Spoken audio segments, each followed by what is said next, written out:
All right. And we are finally live. I just want to blame King for that. That wasn't my fault. Lord. Here we go. Here we It go. is. I love that guy. I like to throw people under the bus. Yeah. Look, I'm about to throw in the people under the bus and running them over a few times. That's your man, Addict, and I respect that. And I respect that. We are live. Welcome to the Iron Lords podcast, episode number 98. And it's another glorious Sunday. We are back at the round table on the Lord's Day. We've got Apex Legends and the future of Titanfall, Division 2 private beta versus Anthem demo, PS5 Backwards Compatibility, and Crackdown 3 multiplayer to discuss. So we are going to get right into it. So let's introduce the four horsemen of gaming, those original lords of the realm here at the round table. My co-host with the co-most, my brother from another mother, the difficult game conqueror, and the how of the young wolf. My man, Lord Addict, how you doing, sir?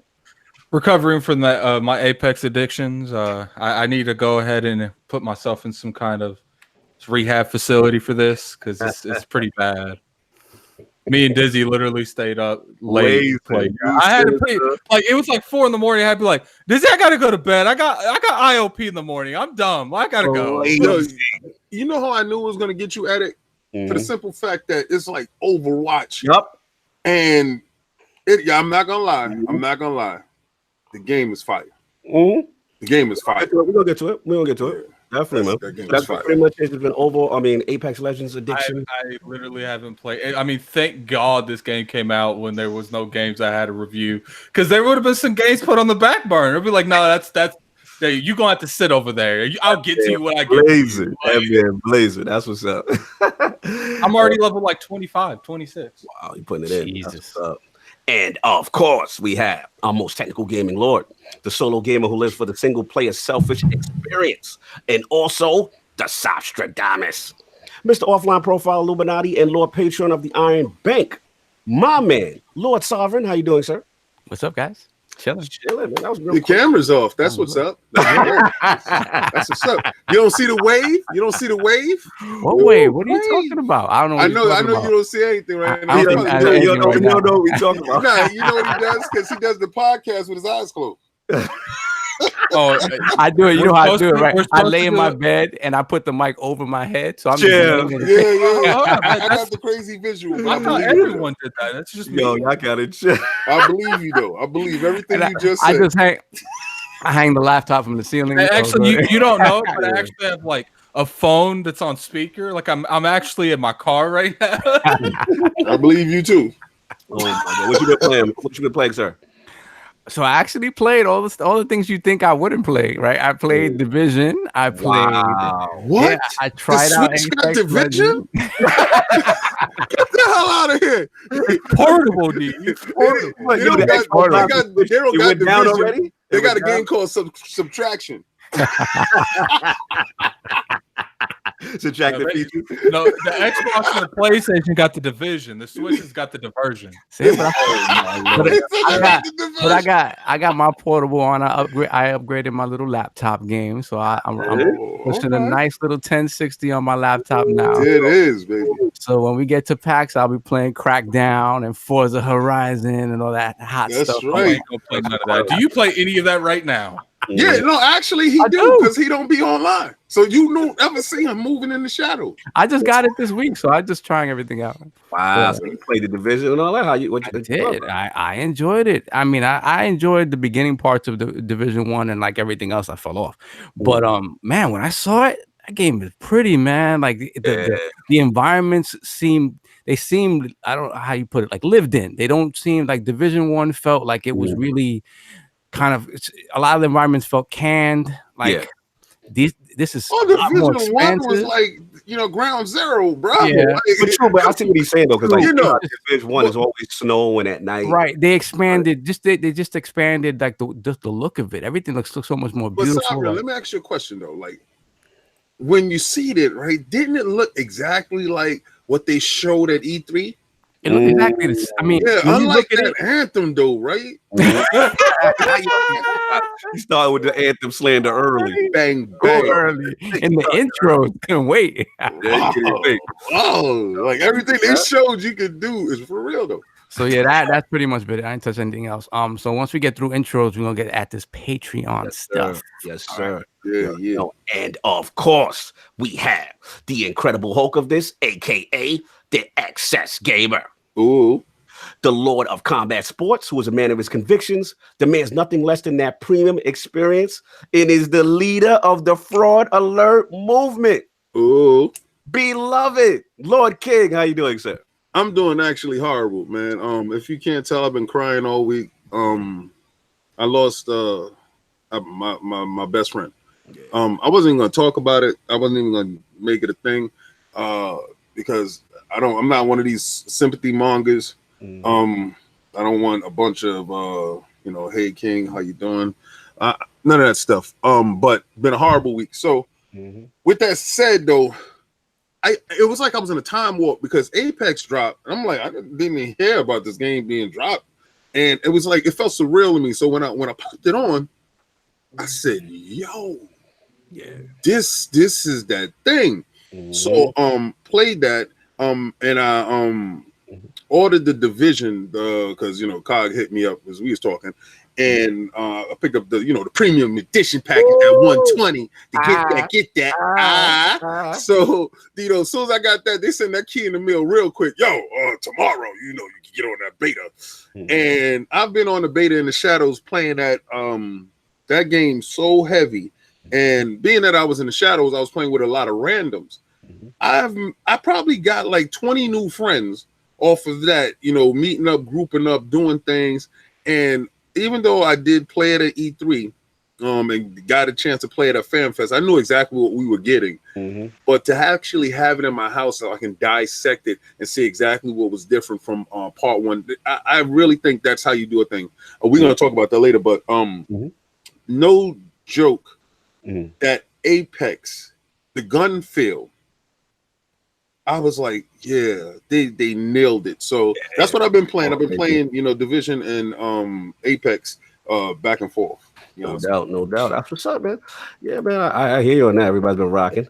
And of course, we have the Lord of the Cooperative Experience and Gaming Ninja himself, the Shinobi, LordCognito, spreading that realness in the realm of the ILP, not telling you what you want to hear, but what you need to hear. So yeah, same as y'all, man. I'm blazing that Division 2 beta. I missed the Crackdown 3 tech beta, but I think it had a specific window, so I'm gonna catch it actually after the podcast because they have another window right after. So I was doing that and then throwing it back on the Switch. Shout out to my man Ebontis. I was playing Shadow Dance. Remember Shadow Dancer song? Oh my god, yeah, man. I was playing Shadow Dance. Yeah, I forgot about it. That game was bad different from the arcade. Much one was like its own thing. But I actually like the Genesis one better. They showed the upgrade. They did this comparison. I saw this guy on YouTube that does it. He does like old arcade conversions that never really was the same. And that it's like you said, it's its own complete entity. The way they did it is because they couldn't do Shadow Dancer. Yeah. And they made it. King, you know what it is? The arcade. If you look at the arcade one, he got the stink walk in the arcade. They had to fix that leg. Yeah, his walk in the arcade. I always felt away from. Graphically, the game looked better, but he ain't look ninja-ish to me. Yeah, he was too upright. Yeah, he was mad stiff walking around. But that dog was vicious though. That dog was vicious. Yeah. So shout out to Ebontis.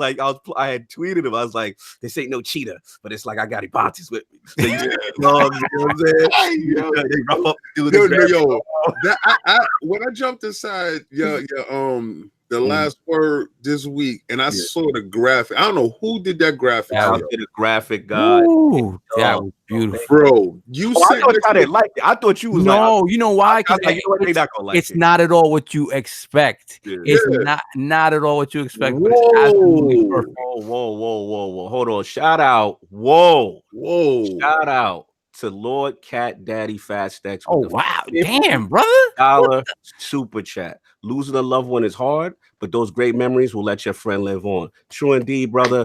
You know what I'm saying? Absolutely. First of all, thank you for your kindness. King is going through it. You have no idea, y'all. I'm so happy that he even made the podcast because I know the type of week he's having.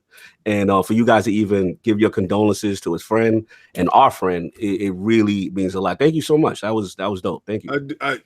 Kat, I really appreciate it. Thank you so much. You know, you've always been a super supporter. Yeah, Kat been stand up from day one, man. Thank you so much, brother. Really means a lot. You have no idea. Yeah, man. I mean, so yeah, just doing the Shadow Dancer comparison, having fun with that, and then I think that was it. I actually an addict. I touched Apex Legends. We'll get into that, but we will definitely discuss. We have a lot to discuss on that. I don't like how you worded that. I was giving him the like he needed gloves to do it. Like he was disgusted by having to do that. When he said that, I just visualized like, you know, that dude in the bathroom cleaning up the stalls with the latex gloves about to throw Lysol first. Yo, guys, yo, notice Lemon, what up? This is gone, right? You notice the process is gone. That means King of the Statues is coming. If you also notice, if you look up at the top, you see all those amiibos and those Disney Infinity guys out, right? Because I unpacked those dudes. I got every last one of them. So inside that room in there, I'm gonna do a room tour and all that other stuff. And these cabinets right here, they're gonna be for sale because I just realized in my foolishness, I have to you got Black Panther at the top. Yeah, you see him? You see him? Oh, that's the new joint. Yeah, Black Panther's up there. Oh, that's what's up. He's up there. Wakanda forever. We rocking.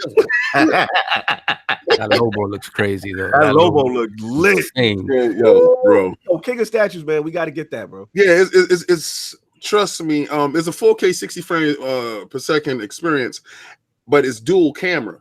So I'm learning on the fly, guys, and I was going to do a combat talk yesterday. Oh, let me get to that real quick. I was doing a combat talk yesterday. Gervonta Tank Davis was supposed to fight Abner Mares. Abner Mares was diagnosed with a detached retina. That fight did not happen, so I didn't do a combat talk because he was fighting Hugo Lewis, and he knocked Hugo out in the first round. Hugo came up 2 weight classes. Just Gervonta Tank Davis knocked him out in spectacular fashion. It was an okay fight. It wasn't something that anybody really had to check out, but I'm really anticipating this UFC card. I want to try to get to watch that with Cognito and team. That's probably be my next combat talk. So should we talk about it? Talk a little bit about it. I actually fell asleep before the damn main event. Wow. But you saw the main event though. I watched a little bit of it this morning. Oh wow! Let me just break it down, man. I mean, listen. All right, shout out turn to on Kingdom Hearts. Oh, it's gonna be quick. Relax yourself. Anderson Silva, yeah, man. Yeah, listen. At the end of the day, you know what I'm saying. We all know this man is in the twilight of his career. Everyone was predicting a mauling. Like Israel Adesanya, he's that guy. Like he's the wave. You know what I'm saying? There's no doubt about it. They came out, you know what I'm saying, first round kind of feeling each other. But I gotta give Israel his thing. He was styling. Like he was calm. He was ready for the moment.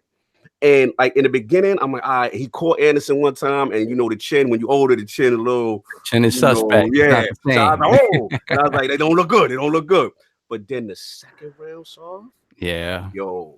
He showed. I was having the clock back. He was waving on him. He was charging them with the hands. Like, if you're an Anderson Silva fan, round 2 wanted to give you a tear to your eye. He was like, that's the dude I remember. Like, he had the young boy stumbling on his back. Like, it was lit. So everybody's like, yo, it's 1 round to 1 round. Because it's a 3-round fight because it got bumped up to the main event, but they still had the contract was under 3 rounds. So when it got to the third joint, you know what I'm saying? I ain't gonna front, like Israel was just more active. Right. You know what I'm saying? Now there was one moment though in round 2 I gotta talk about where he caught Israel, had him up against the fence. Vintage Anderson, this dude was about to be out, in my opinion. He was about to be out of there with the flying knee because when Silva got you, the flying knee coming. Yep. This kid is such a fan and studies Anderson so well. He saw it. He knew it, he saw it, and he moved. And after he moved, he was like, I know you, family. I studied your DVDs, fam. He even said it. So shout out to them, because to me, it was the bold. It was they stepped up. They both stepped up for the main event, because we know Robert Whittaker got hurt. And it was the best possible outcome because I didn't want to get my legend. I didn't need to see a Roy Jones with his feet crossed. No, and you know how, you know, my legends always have a tendency to go out first. Yeah, they're so good in their primes that they don't know how to lose well. So they lose like horribly. So like he always picked these guys with superior egos that can't let go, and they got to be taught to get out. Yeah, they got to get to exactly. And it's like, and then I love that it was if he's gonna lose, if he's gonna pass the torch, to pass it to this kid because this kid got so much respect for the game, so much respect for him. You could see he brought tears to his eyes. He brought tears to his eyes. They hugged it. Like it was. That's why I love MMA. It was vintage respect. So if anybody's he gonna pass it to is this kid, we're gonna see what's going on. But yeah, it was lit, man. It was lit. Real quick, what is this thing that Connor was talking about that Kelvin Gastelum looks sick as well? Like because Kevin Gastelum running around with a fake belt on his chest. But he said also that Kelvin looked like he was sick as well. Like there was something on his face or something. Yeah, I don't know. I don't know. Listen, at the end of the day, it was last minute what happened to Robert. It was serious, it was serious. He had surgery the whole bit. So you know, it sucked because we did want to see that he's the champion. We want to see him go. Kelvin is coming. You know what I'm saying? So it was just a great middleweight tournament that just got interrupted at the end. You know what I mean? So, it is what it is. We're gonna see what's gonna happen if Kelvin's gonna wait. You know what I'm saying? And obviously, Israel's gonna get the shot at whoever. Yeah. So we all know the big money fight is Israel versus Whitaker. But what happens to Kelvin? Does he wait? So I don't know. He running around with Henry Cejudo's belt, talking about he the champ. I don't know what was that. That was stupid. I'm almost thinking that was set up so he could have an interim fight with Connor. It's looking like WWE over there. Much like he ready to fight this one and ready to fight that one. So everybody's like, yeah, shut up. You just love people don't like Connor right now. But it's really out of character for Kelvin to do something like that. So I'm like, I don't know. That's just it's some WWE stuff. Money, they stepping up the money. But yeah, that was pretty much it for the combat talk portion. You can stop playing Kingdom Hearts now. I wasn't playing Kingdom Hearts. Yes, he is. Don't let him fool you. He's muted. I really am. I know he was. I know at it. You didn't finish it? You didn't hear all the slander they got for that game? I didn't watch that video. Shout out to Gaming Donkey with the Yo. They are out there on that game. Head boy. I couldn't believe it. It's like it's the Tory Lanes of this. It's like dudes is coming out the woodwork for that game. It looks so beautiful. I just love that finally someone went at that narrative the way they needed to. Yeah. Does it? Convoluted crap all over the place. Yeah. So we gotta pay the bills, man. We got. Let's get that. The Lords of the Iron Bank time. What we got, man? I know Cat Daddy Big Stacks is up in there. I know Cat Daddy. Cat Daddy's at the top of the heap, baby. Yo, shout out to Kayozachi who said, I'll listen to the podcast later. Have a good podcast, Lord. He said, I'm always here for that combat talk. That's what's up. See, thank you. Continue, Lord's up. So once again, we pushed Patreon back to this week because of having Derek Lewis on last week. So definitely now it's time to give a big ups to all our supporters. Again, thank you everybody for always being there. So let's get through these names. So to start off, I'm gonna go with Mr. Javier Medina. Thank you so much for the support, brother. You don't like his government out there. Shout out to Mez. Yeah. You have to give him people names. Some people don't want their government. Right. Hey man, then you need to put that in the Patreon, man. But from now on, we know. Okay, let me make sure. Yeah, it's Meds. The real Meds. The real. Right. Second but not least, Lord Whiskey himself, Corey Leidick. Hopefully we can get my chef out there, yo. Let's everybody get this GoFundMe to Corey Leidick. Get him out there, my chef. Yeah, man, Whiskey, you gotta do that, man. He's the chef. Stop, baby. Yeah. Then of course the PlayStation bra. Thank you for your support, my friend. Salute to the bra. We will see you soon. And that's followed by Lord Kareem H. Cobb Masters. Thank you so much for the support. Salute Kareem H, baby. What's up? What's good, Black? Woo. And the man with the best image on the internet, hands down, slow-mo backslash. Oh, that's the guy, bro, right? That's my he don't ever need to change that. Ever. His avatar needs to always stay the same. Slap. I love that. Next, we have Lord Chris Williams, aka Lord Fastback 67. Fastback in the whip. Followed by Lord Ahmed Hernandez. Thank you for the support. Much appreciated. Salute Ahmed, brother. Thank you so much. Now we have 2 new patrons to the realm. So thank you so much. First off, we have Lord John Love. Sound like an R&B singer. Yeah, John Love sound like he dropping the album. We got the Brother album. Love.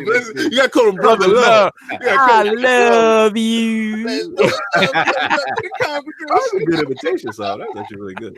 Lord Vagabondo, aka Lord Vagabondo. Thank you. Oh, Vagabondo, that's my guy. That's what's up, man. Followed by Lord Sincere Quintana. Another hot name. Like that. Sincere. Lord Sincere. That's from Belly? Yeah. Lord Sincere, yo. Ooh. Thank you so much for the support. Appreciate it. Followed by the Lord of Back Compat and Project X Cloud, Lord Bill Stillwell. Put your hands together. From day one. Thank you. Lord Bill Stillwell out here teaching the competition to get it together. Exactly. The great wall himself. Chi-Town's finest, baby. That's my guy right there. Yes. Followed by Lord Ricky Moore Jr., aka Lord Twos Gaming. Thank you so much for the support. Salute Twos. He be rocking with us heavy. Salute Twos. Then, of course, the first patron ever, Lord Michael Lugo, Monkey Punch. Thank you so much. My man, always first in the chat every time. On the Real Punch, could we please get this PUBG together right now? We was playing in the days where we was living in caddy shacks and bull craps. Let's get it together, and we got nice houses and nice whips and stuff. Now we moving at 60 frames. Let's get in there. Apex might have that in the bushes. Yo, you need to stop that right now. we ain't gonna allow that PUBG slang. We gonna do that right now. Give that last shout out. Yeah, I know the death knell, but we'll see. We'll see how it happens. Nah, they just got an award, man. Come on with that. What else we got, Tom? All right, now we got Lord Sammy Prescott. Thank you so much for this. Salute, Sam. Yeah. Salute. Prestigious name. And we got the next 3 names are just this ILP family, of course. We got Lord J. Fonz, the star. Captain Neutral, fires new JPEG he got right now. Check out his profile picture. Killing it.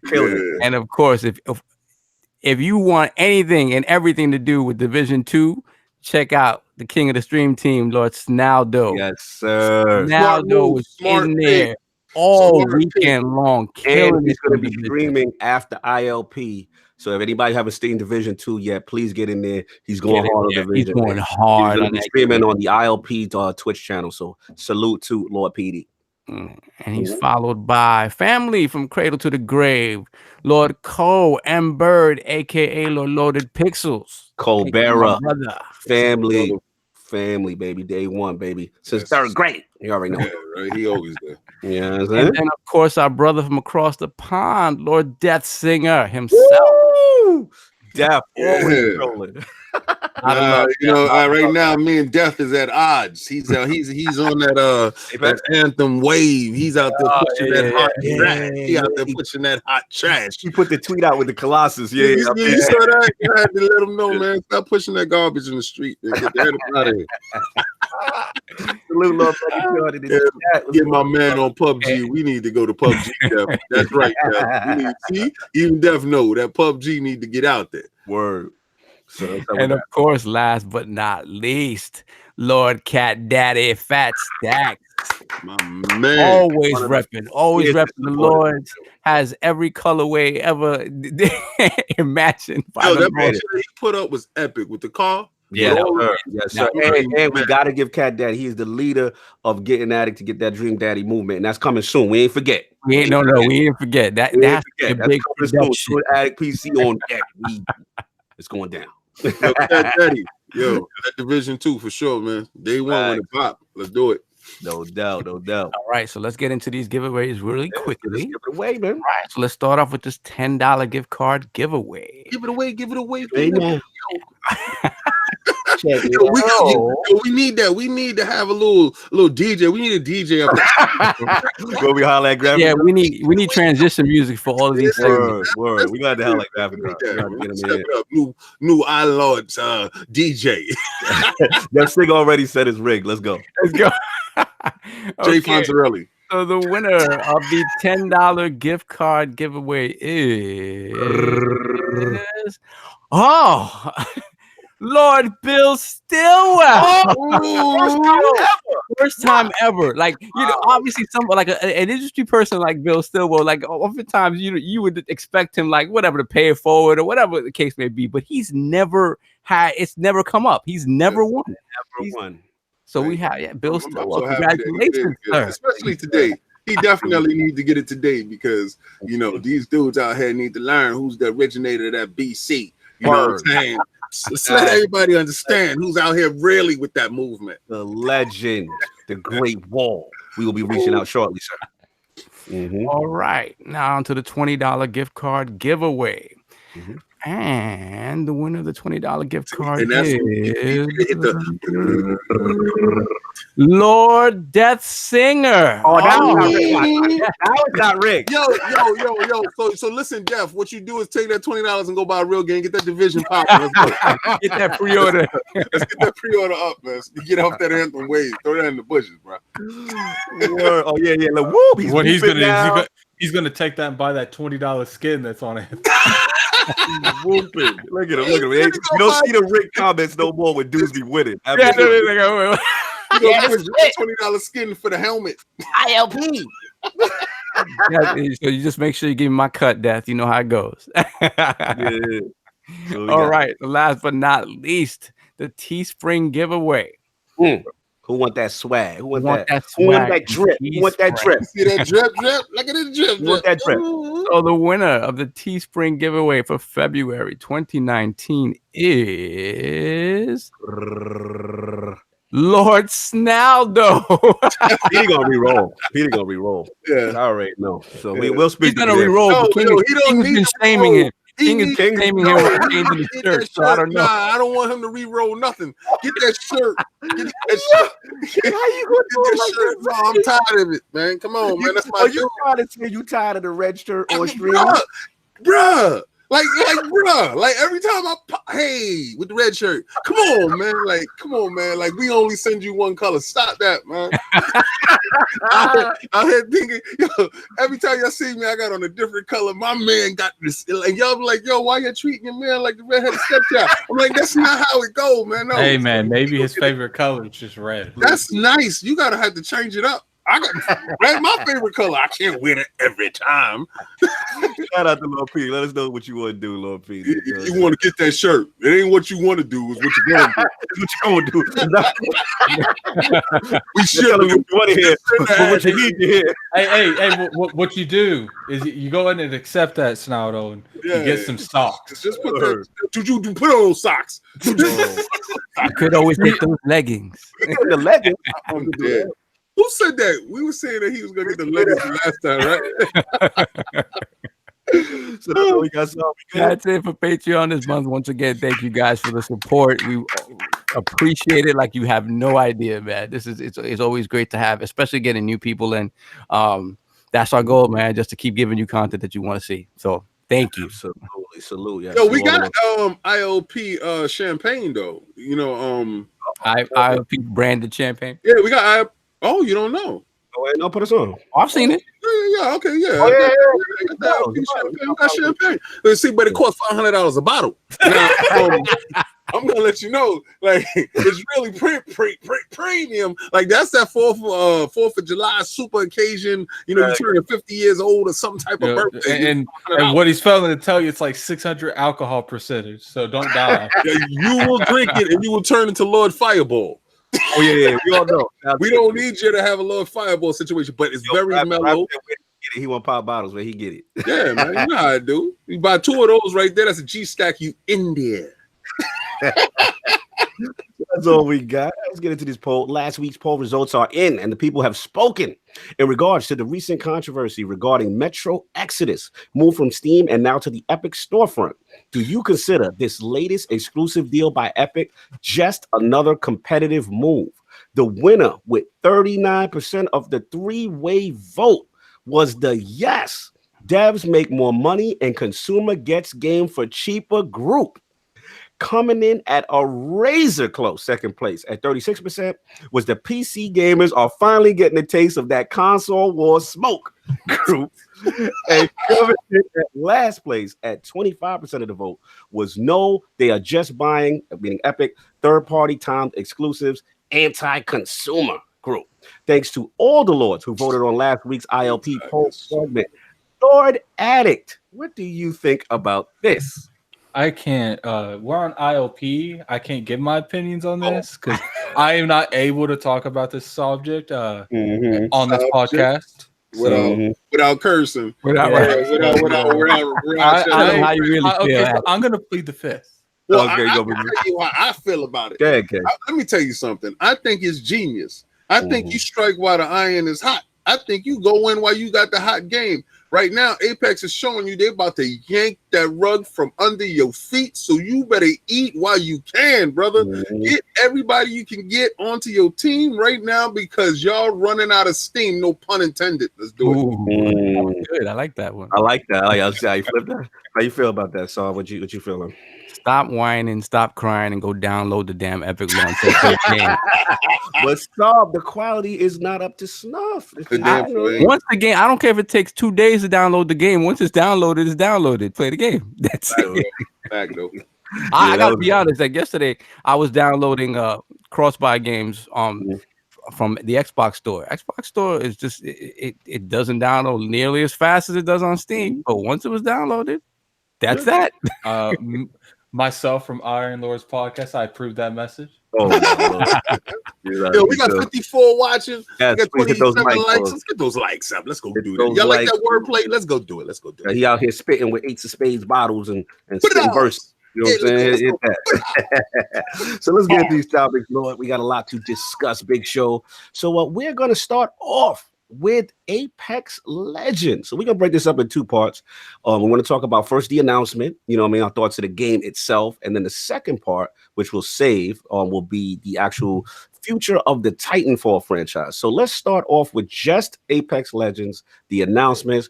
Let's bring it in. Lord Addict, what did you feel when you saw this game? Have you played it? Well, actually, we know you played it. You know what I'm saying? But what are you feeling about Apex Legends right now? Well, you can ask Lord Dizzy. The night before, we're sitting there. I don't even remember what I was playing. I think I was playing Kingdom Hearts.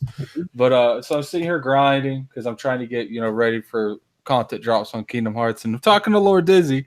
And he's like, yo, I don't think there's going to be Titans in it. You can ask Lord Dizzy. I said immediately, I'm not even staying up for this shit now. I was like, you know what? I'll go ahead. So I will. So yeah, I set up the alarm, went to bed.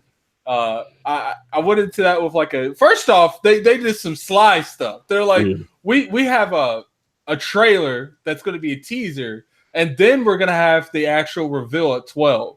So I showed up for the actual teaser, and it was literally just screenshots of the map over and over again. And I'm like, that is some I could have been asleep right now. People were pissed off with that. So, when it comes up, me, LordCognito, and Lord Dizzy all were in a party watching it. First off, LordCognito was very disgusted the entire time. So I'm watching this, and the longer the reveal trailer went on, the more I was like, I'm about this life. I'm about this life. I'm about this life. And then, sadly, I had to go to work. But the moment I got home, then I ended up putting 22 hours in the game. That's what's up, man. So just your feel of it now that you've been blazing, you know what I'm saying? It's the best battle royale that's on the map. Woo! Talk that talk. Let me hear by far. Why? Because it doesn't have that building stuff. That's one of the things I don't really like about Fortnite. I understand it's what makes it so unique, but at the same time, I'm like, I don't want to have to play Bob the Builder at the end of every Fortnite trying to kill people. I just want to shoot people. But this game has a good middle ground. You can actually revive people in Epic. So I've seen, I've won a couple games by just grabbing banners, running through the map, and then reviving my teammates at the very end. And then it's crazy because in other battle royales, besides there's one more, there's another one that lets you revive people. But in other battle royales, usually if you die within the first 3 or 4 minutes, the rest of your team's going to wipe just to restart. So Cognito, what made the game win for me, that aspect right there. Jump in, King, jump in. See, like when you said that, okay, my son saw it and he saw it on the dashboard and he said, because I'm going through it, and he's like, Daddy, download that. I seen that. So I said, okay. I clicked it and I downloaded it. And when I downloaded it, and it went through the whole tutorial, and then it says when your guy dies, you can pick up his banner and you can go to a recharging station and bring him back to life. Mm-hmm. That instantly changes the engagement. Yeah, because a lot of times people walk away from the controller like, yo, Def, go handle it, man. You got it. And you especially with the nature of Battle Royale, right? Because the first you drop down, the first couple of interactions, you know how it feels. Like you just started the game and you're dead. So, but this allows you to come back, and so it keeps your engagement there, it keeps you with your teammates. And once he gets you up, he brings you back. You know, he MVP right now. Yeah. So I've literally seen. Good. Yeah, because I know you did it because I didn't do it. But go ahead.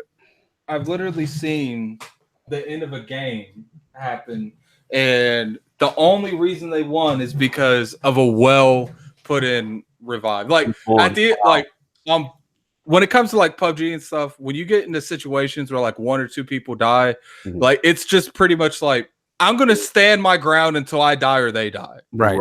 Because at the end of the day, your peoples ain't there. You kind of wanting to die at that point. Like, you're hiding in place. On this, it's like, okay, two of my people are down. Can I get their banners and bolt? Like, can I get away? And there's been a couple times where I've literally was like, okay, I can't take on three people.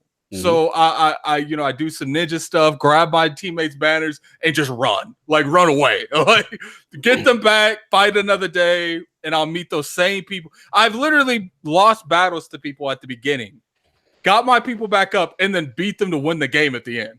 Wow. Yeah, see, that has a whole new different dynamic, right? And then the thing is, it's never easy. Like when you're reviving somebody, you're exposed completely. So and the thing, risk reward thing, like you don't know whether you should do it or not. You know, take the L and just start. Go for the next round. You know what I like? I like the mobility of the game. Nobody's been talking about the mobility of the game. How you can slide down an entire mountain. Slide down the mountain. That's slide. It's not wall running, Cog. I know it's not wall running, but there's no wall running in the Titanfall universe. Yeah. I feel what you're saying, right? But at the same, and you know what that goes into? That goes into the second half of this. Yeah, I know the same, right? So, but this makes it completely unique. That sliding aspect of it, and you pick up speed. You can get the hell out of there. I was getting shot out, and I got the hell out of there by sliding down the hill. And I know you came down like, where the hell he go? There's been a couple of times where I've slid down a hill, and they thought I just left, left. And all I did was slide downhill a little bit and hid behind a rock until they forgot I was there. Came up with shotgun and killed them. And the mantling feels really good. And you can actually you can mantle on some things that you probably didn't think you could. So I was struggling with the mantling. Yeah, break it down, Soft, because I actually honestly there were a couple of ledges I was like, there's no way I'm getting to that. And I would do it. I would get to it. So it seems like they sort of increased the range for that to allow for the mobility to be like a little more expanded. And in some instances, I kind of felt, I don't want to say, kind of like Mirror's Edge a little bit. Like mobility. So I guess they tried to do that sort of stuff to try to make up for the fact they don't have the wall running and that, and adding that dimension to it. But I think the movement is great. I think, and it's limiting enough where like the tenets of Battle Royale still sort of fit. Where I think if you add the wall running in there, it don't feel Call of Duty-ish. And it still got that respawn touch. And the best thing I love about it, like I think, is normally in Battle Royale games, chances are. Time out. Snaldo, the hell to know, Snaldo, you are getting a shirt. Get behind and go get you want the leggings. You gonna get the man. You get a shirt. You change it up to that same Red Dead Redemption color that you rocking. Get the green one so you can stand in front of the green screen and just disappear completely. And it just be your head. And you know what? Only thing to show up is the logo. Get it? That's hot because your arms will be sticking out and the logo will be right there.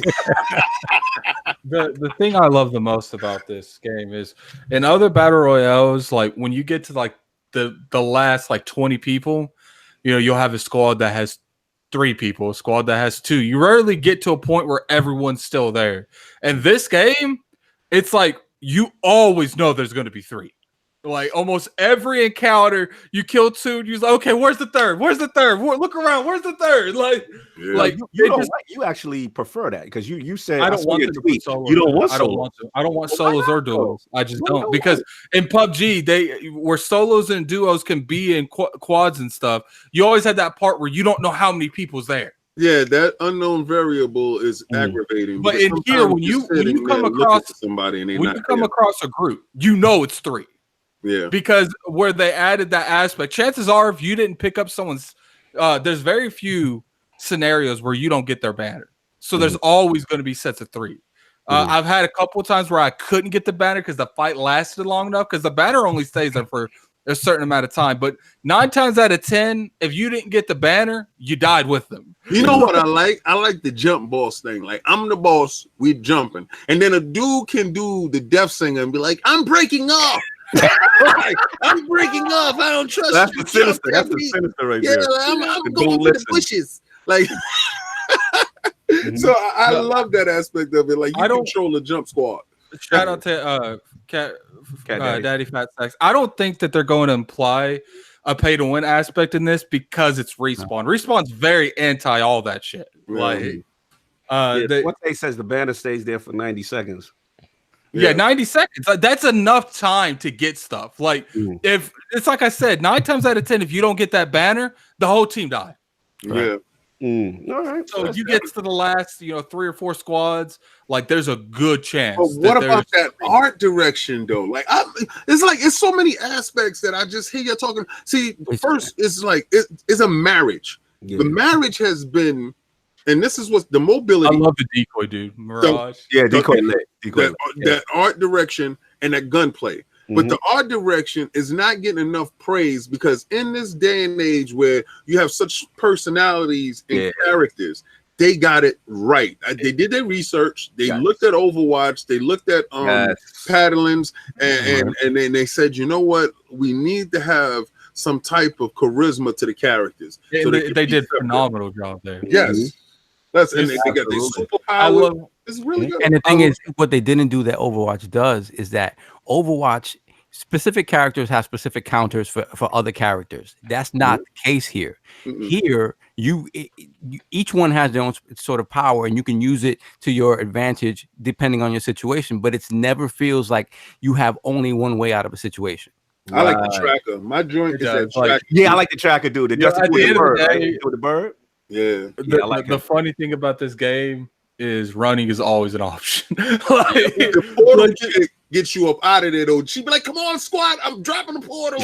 You'll jump through the portal, get the hell up out of here. I love the chick with the smoke because like what's funny is like you just shoot smoke around you and then it's like those old movies where they throw that little smoke bomb and they disappear when the smoke's gone. Like the whole team gone when that smoke's gone. Like, what the hell you so many times like things will go south with me and Dizzy. We'll be playing. I'm like, okay, this is too much. I shoot the smoke down. I was like, run.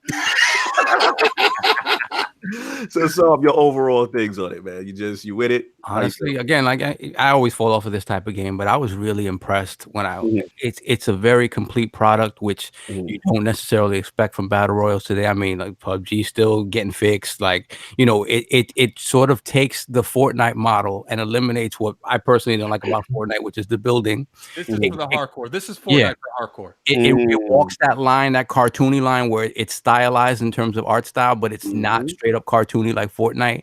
Yeah. And I just think it takes the best aspects of battle royal and sort of expands on it in its own way. It's really like, honestly, like it's the most complete battle royal out there, I think. And the onboarding is fairly easy because it's more in the Fortnite style. Like it's hard for somebody to jump into something like PUBG or DayZ now that was built off of those armor mods. Like, they made money off this already. Like, I know someone that dropped shout out to Clown. He dropped $30 in this. Dizzy last night I was talking to him. He's like, he popped up Mirage. And that's the first time I ever seen him use him. I'm like, man, what'd you get him? He's like, I dropped 10. Oh no. You got the bag. You got the bag. The microtransaction I bag. would say the only thing I don't like about the game, I'm a Mhm. little bit what Cognito said during the stream, is I think 8 people was too less to launch this with, because like I do feel like none of their ultimates are really like, besides maybe the shield dudes, artillery, none of them are really like useful. Like you got the I'm completely on the other opposite end when it comes to Wraith. I don't think her super is useful at all, like at all. I think they felt that they wanted to peter this out. Like they wanted to do, how Fortnite does releases every week to keep the engagement up. So when they reveal a new character, you're begging for it. You're looking for it. You're anticipating it. And I believe that's what they're trying to do here. What I'm interested to see is if they do what Fortnite does with story. Like I know I talked about this a long time ago, the story, and there's recently I worked on an editing an article where that specific thing is mentioned as well, where it's like, well, when you create narrative in a game that doesn't necessarily, you don't expect to have it in, the engagement for people who are playing that game all the time is crazy, because all of a sudden you're giving them a reason for the things that are happening in the game. Some sort of, however, whatever surface level it is, it's still something that creates narrative in this world. And I think this game's more of an arena shooter than a battle royale. Like it feels like it because of the speed. And you'll be sitting there. What I love, like, is just the immersion that this game gives. Like, you'll be sitting there, and it's like you're playing as yourself, but you're really playing as Wraith. Right. You'll be walking down, and the announcers say, "I've literally one time I was the robot. I keep forgetting their names, but I was the robot." And they were like, the champion. We have a new champion. And then the robot was like, "Let's look for the champion," or something like that. Someone else said that, and then it said like 10 seconds later. They said the champion has been eliminated, and the robot said, "Well, that was fast." yeah. I like that. I love how they comment on what's going on. Like, if you're not in the circle when a new circle is formed, they will say that. They're like, "We're not too far. We're not in the circle. We're far away from the circle." So they're always reminding the player what's going on. I like sometimes you get so into looting, you forget that you got to be in the circle. Yeah, it's funny. That's the aspect that kind of you forget about. Like in PUBG, I was always cognizant of the circle. Even when I hear it, I'm like, "Oh shit!"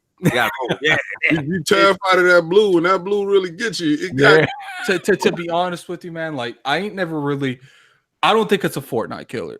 I think that Fortnite is more of a casualized game. All the little kids and stuff, they're going to still play Fortnite. But all the streamers and all the people that actually can count to 10, like that was a low blow. That was a low blow. Mm-hmm. We know that Fortnite players can count to more than 10. It's 20. I'm sorry. I don't know if they ever try to do something with this game where they put it on portable, they put it on phones and stuff I think it's gonna make it to that thing because the market penetration. I think this is the closest game that's ever been to dethroning Fortnite. Let me get into this, y'all. What y'all are missing, and nobody said it yet, is the fact that you can play this game without a headset. Yeah. Right? Oh, the pinging. Oh, that's the great. That's the greatest. I see your headset is busted or something. And what the funny thing is, it will actually, like, if they ping an equipment or something, it will tell you what equipment they're pinging. They just won't tell you there's something interesting here. They'll be like, I got a sight. It was over here. So revolutionary. Like, everyone's gonna have to bite that system now. Like they've set a trend with that. Let me get into this. Come on, let's go. Y'all not gonna like me. All right, let me start off. Look, full disclosure, like, I'm done with Battle Royale, y'all. Like, it just started, baby. Listen, I get it. You know what I'm saying? Like, it's you know what it is, King? It's like it's the new mumble rap of gaming to me. like every publisher biting trends now. Like that's popping. Like this. What I realized, this is a copycat industry. Like that's where we come from. That's the DNA of it. That's what the gaming industry has been for years, though. It's better. Battle Royale. It's like, here's the thing. I get it. It's the new corporate loot box monetization. It's leading the sales chart. You know what I'm saying? The only Battle Royale I love, we all know, was PUBG was based on realism. But the engine updating was the worst. You know what I'm saying? Now I wouldn't say PUBG failed because it still was a success, but it's been lapped by everything. Like everything's lapped it. Fortnite, Blackout. I'm gonna give credit Where Put one out for PUBG for me, you guys. listen, Here's what I want you guys to do. Put RIP PUBG in the chat. Yo, let's not listen to Addict. I mean, you one of those dudes that want Anthem to win because you want Destiny to die. Shut up. Hey, you haven't seen my last video. It could be a game mode, not action. Listen, that's where I'm at. Listen, at the end of the day, look, I'm gonna give credit where credit is due. Like, this game is next level in that genre. The voice chat is lit, squad gameplay. You know what I'm saying? Again, I'm in my feelings. The only reason because when I heard this announcement, me, Dizzy, Attic in the chat. So I'm like, oh, this could be Titanfall. You know what I'm saying? Like, we didn't even see the actual announcement. Like, and they said before, there's no Titans or wall running. I was like, this is in the bushes. I was like, once they said no wall running, I said, all right, no Titans, the engine will blow up. So I gave him a pad. I was like, no one can handle that. It would be 60 Titans running around. I was like, we're not at that. We ain't that generation of console yet. Right. No wall running, fam. I'm like, that is a Titanfall staple. But it's not a Titanfall game. But it's in their universe. So, but it's not a pilot. So how do you say? Let me finish. All I'm saying is, I understand the logic. They're saying that these dudes are not pilots, right? But again, in my opinion, they set a trend. When you play Titanfall, that wall running and bouncing from side to side, that was the greatest thing I've ever seen as far as traversal in a first-person game. So for me to not have that, I'm going to feel away. Now, I get their logic behind it. These guys are not pilots. This is just the universe. Cool. I get it. I'm just saying it would have been, in my opinion, the greatest battle royal ever if they did that. You know what I've really enjoyed? Game. Mm-hmm. I think that you have to thank Apex Legends for Titanfall 3 now because this game came out. We're going to get to that. I know where you're going. You're going to get to that. Listen, at the end of the day, I'm going to give credit where credit's due. My peoples at Respawn, they nailed it. They killed it. It's just like King said. It's like Overwatch and Fortnite had a baby. You know what I'm saying? Because you got the squad aspect. You know what I'm saying? You got the easy to play, you know what I'm saying? And then they got the whole voice chat system, all that is next level. And a splash of a little Titanfall lore. It's just not for me. Like, I'm not going to be rocking this, but I know y'all loving it. I know y'all going to get it in. Now, let's get to Attic, what Attic is talking about, which is the future of Titanfall. So, Attic, I'm going to give it to you. You're basically saying that because of Apex, I feel like we're going to get a Titanfall game. That's where you're going. I feel like if this game wouldn't have came out, I feel like if this game would have flopped, they would have after the Star Wars game, they might have just shut the whole studio down. Like because Titanfall 2 did so bad, I feel like because of this game and how well it's doing, Epic's EA is gonna be okay. They just made us a lot of money. Just let them make the damn game. That's what I thought when I first heard about this game. I said, okay, this is how they justify making Titanfall 3. With a campaign and everything, they're gonna make boatloads of money with this game, and then EA can't look at them and say, "Okay, well, we're not making enough money. We can't afford to give you Titanfall 3 the way you would want to make it." So I'm thinking this is what's gonna make this is the moneymaker. This is the moneymaker, so you can make the other games that you actually want to make. That's what I think. I think. Well, fans came out and said what Titanfall 3 becomes. Don't say that. Yeah, Vance came out and said that there's going to be news on Titanfall in the future. They're going to have Titanfall something at the end of this year or later. Have a battle royale with Titanfall. I don't think that. And remember, I said it. Then they're decapitalizing their own games. It's 98 that I said it. I want y'all to remember that. All right, so that y'all can go back and you say, "I'm the prophet." I think that what we could see is we could see some of these characters go into Titanfall 3 too. Must we? No, yeah. I don't think so. I think they stay separate. Well, they're building up the universe for a reason. Yeah, but I also feel that being that you don't have no Titans, you don't have no wall running, you're gonna get that when you get the battle royale for Titanfall. Listen, EA is at a point right now where they're trying to get the engagement level up. See, right now the industry has turned. See, Cognito doesn't like the fact that mumble rap is turning into mumble rap, right? But he's missing the actual reason behind the whole mumble rap. It's engagement. Oh, absolutely. No, you're right. You're right. Absolutely. Right. So they're gonna make more money with you in there every day and Right. you find these skins and you do absolutely. I understand. I understand the game. To me, that's why I said this is mumble rap. I understand why you saying nothing over a hot beat.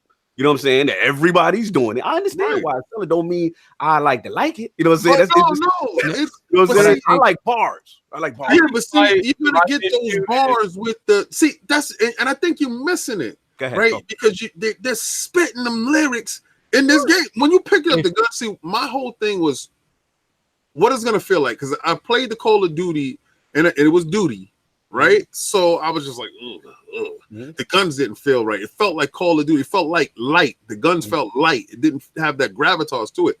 When I shot these guns, I said, whoa, wait a second. I took a step back. And I went down the line to every gun. And every gun felt different. So it gave it gravitas to that. Then I started looking at the charm of the game. And when Sovereign did say the mantling up, because I thought I couldn't make that jump, and I made it, I said, oh, okay. So those mumble rap beats be hot though. Yeah, Cog is fronting on them right now. Like, this is not the way. It would be different. It would be different. Music. It would be different if they came in. It would be different if they came in. See, a lot of battle royals feel like they sort of pigeonhole their game into a battle royal. It's obvious from Apex Legends that they built it from the ground up, looking at what makes Titanfall strong, parts of it, not everything, right? And then how they can adjust that to the battle royale genre. Like it's not pigeonholed at all, and you can see that by like the improvements they've made to things like the pinging and stuff like that, and the way the movement works in the game. It feels like a polished product, like no other battle royal. It's like they had free though. It's like they had 10 people in a room, and they're like, okay, what does PUBG, Fortnite do good? Okay, let's put them all on a piece of paper. What's good ways to improve that kind of formula? Put them all on another piece of paper. What does Titanfall do well?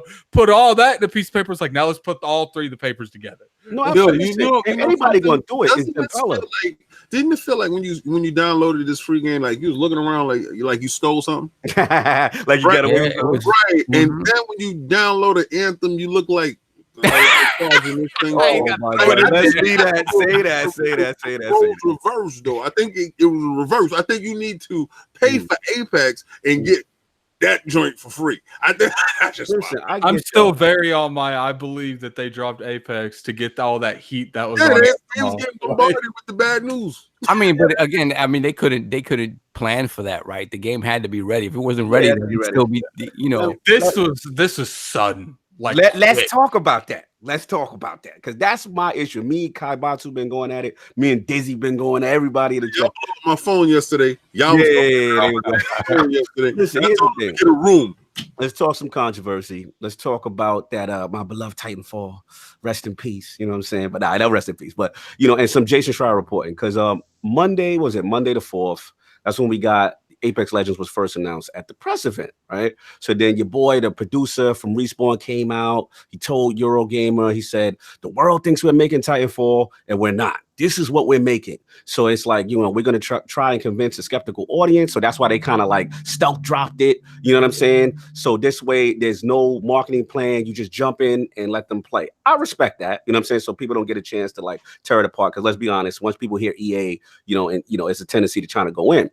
So the only thing is, it's like, okay, it was a surprise that they saying that they dropped Titanfall 3. I mean, it wasn't happening because we know Schrier, shout out to Jason Schrier, we know Jez Gordon. They had reported already that Titanfall 3 been in development since fall of 2017. So at that time, everybody was like, what you mean you wasn't making Titanfall? You know what I'm saying? Like it was just a surprise. So that was when my side eye was in. I was like, okay, because multiple sources had reported.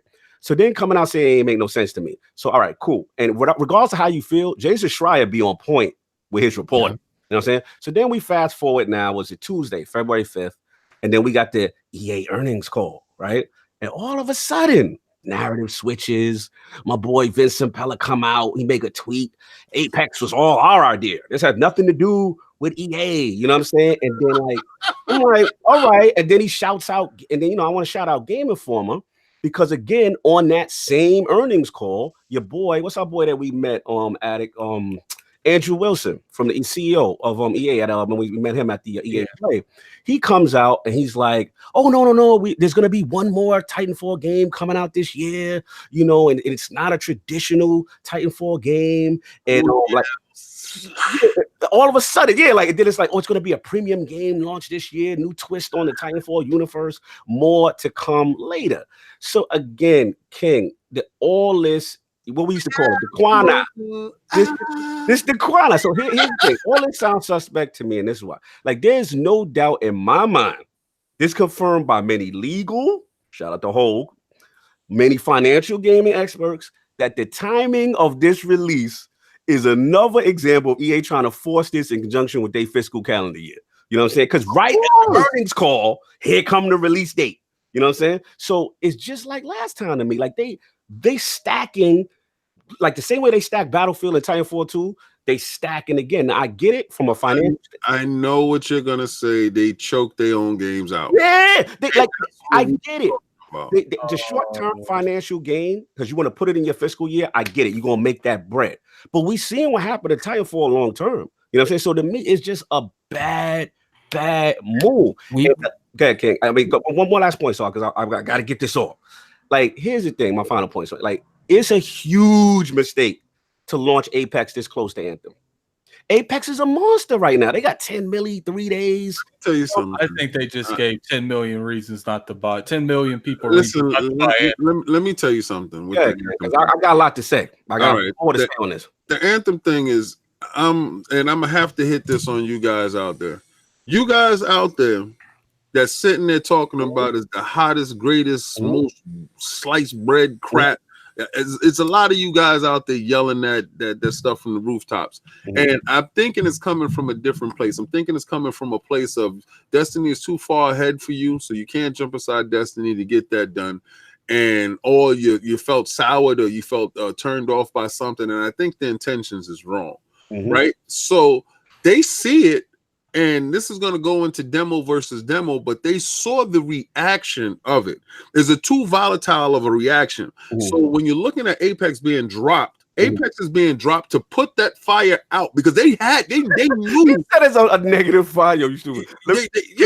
I know. I'm on them with that. Like, I'll let y'all go on y'all Anthem. But they had this heat rock in the back, and to get that earnings, this is your point too. To get those earnings up, they're gonna have to get these engagements in, right? And if they looked at something's and it's taking a negative hit, you said it's a 10% loss. Maybe they saw people canceling their pre-orders, right? Shout out to Kid Smooth. So when you start looking at people canceling pre-orders, you're saying, okay, yo, listen, fire it off.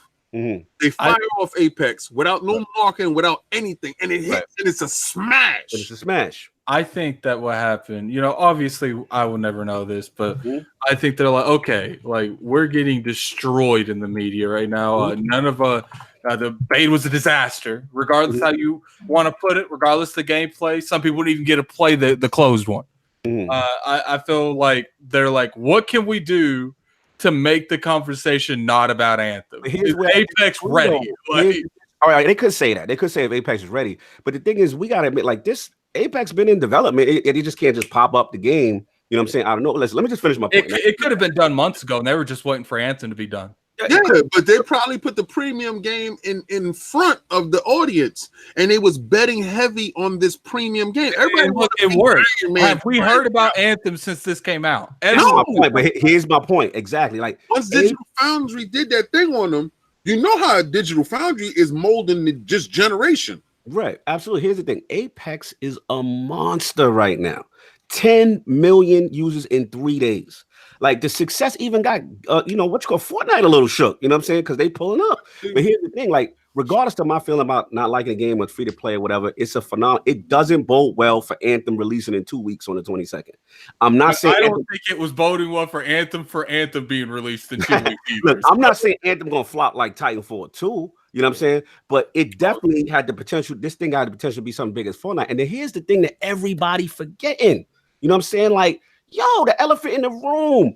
Battlefield 5 has a battle royale supposed to drop in March. Mhm. A DLC Firestorm. Who's copping Firestorm in here now? And then Andrew Wilson came out and said that he felt that the game didn't do as well as it could have because the battle royale wasn't ready.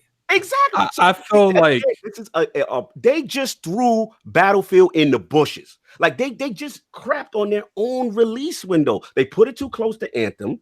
Battlefield 5 is a dub now. Nobody's paying for that. With Apex is free. Yo, you know dudes is on the line with this, right? You know that, right? You know CEOs and dudes in the boardroom, they was on line with this, and EA had to put the fire out. I mean, they're looking at it from a standpoint. They're looking from a standpoint, okay, if I don't fix this hole in this ship, I lose my job. I don't care about one game. I don't want to lose my job. And this has been the problem with EA for a minute already. They have to give people $15 million sign-up bonuses to get a job there. There's been too much seepage of the boardroom into the development room. And this is just what's been happening with them for a long time. And games that responds like, you ain't messing with my shit. Like, listen, at the end of the day, you know what I'm saying? Battlefield 5's in the bushes, Anthem's too close. And then back to the Titanfall thing. What does this mean? We getting a new twist and spin on the Titanfall. Honestly, like my answer. It's gonna be something monetized. Yeah, that's for sure. That's like my answer. Premium. It's gonna be a premium experience. This is not free to play. Like so. Look, at the end of the day, I love Titanfall. I enjoy Titanfall 1. I enjoy 2 a little less than 1, but I enjoy Apex way better than the other two. Yeah. To be completely honest with you, if I choose between Titanfall 3 and Apex, I pick Apex every time. I'm sorry. Yeah, shout out to Forte. He said he vexed. I did already pay for Anthem on PC. I would have not purchased the game. Apex is giving me the refresher I need from Destiny 2, Battlefield 5, Firestorm Battle Royale. He's saying it's coming out in May. Regardless to if it's coming out in March, if it's coming out in May, if you got the hottest Battle Royale out in the street that's free to play, it's under your banner, no one's buying that paid DLC of a Battle Royale. They just killed. They killed Battlefield a long time ago before Apex ever came out. I thought Battlefield missed his opportunity when they should have waited. They should have let the game cook, right? They should have, instead of chasing Call of Duty, don't stop chasing them. Yep. All right, and put the game out with that mode, with the Battle Royale mode, because it still seems like you're chasing Call of Duty. Call of Duty already has that blackout mode, all right, and these guys is loyal to that Call of Duty stuff. They're gonna be there. They're gonna get that stuff done. They said we're gonna throw the single player in the bushes. You gambled on single player and you lost. So now you back at it again. You're back at second place again. And I understand EA's point of view when the stock holdings and everything starts to drop, and then you start to see the percentage and you check in the water, and Anthem is taking a dip. Once Digital Foundry put the fact page out on your head, you start seeing dudes like, decline not start coming out. So you have to drop Anthem. No, Apex. Do they want to lose a small amount of money from the development and equal out to the cost, or do they want to lose quadruple that from their stocks lowering to the point where they can't even get investors in their company because all their games are bombing? Like, it's desperation. What it comes down to now is what Titanfall we actually getting. To me, this whole thing still feel knee jerk to me because the gaming community. Let's be real. When we first heard the first day that they weren't making a Titanfall, everybody was tight. You had what's his face from the Video Games Award, Jeff Keighley. Matt was like resting.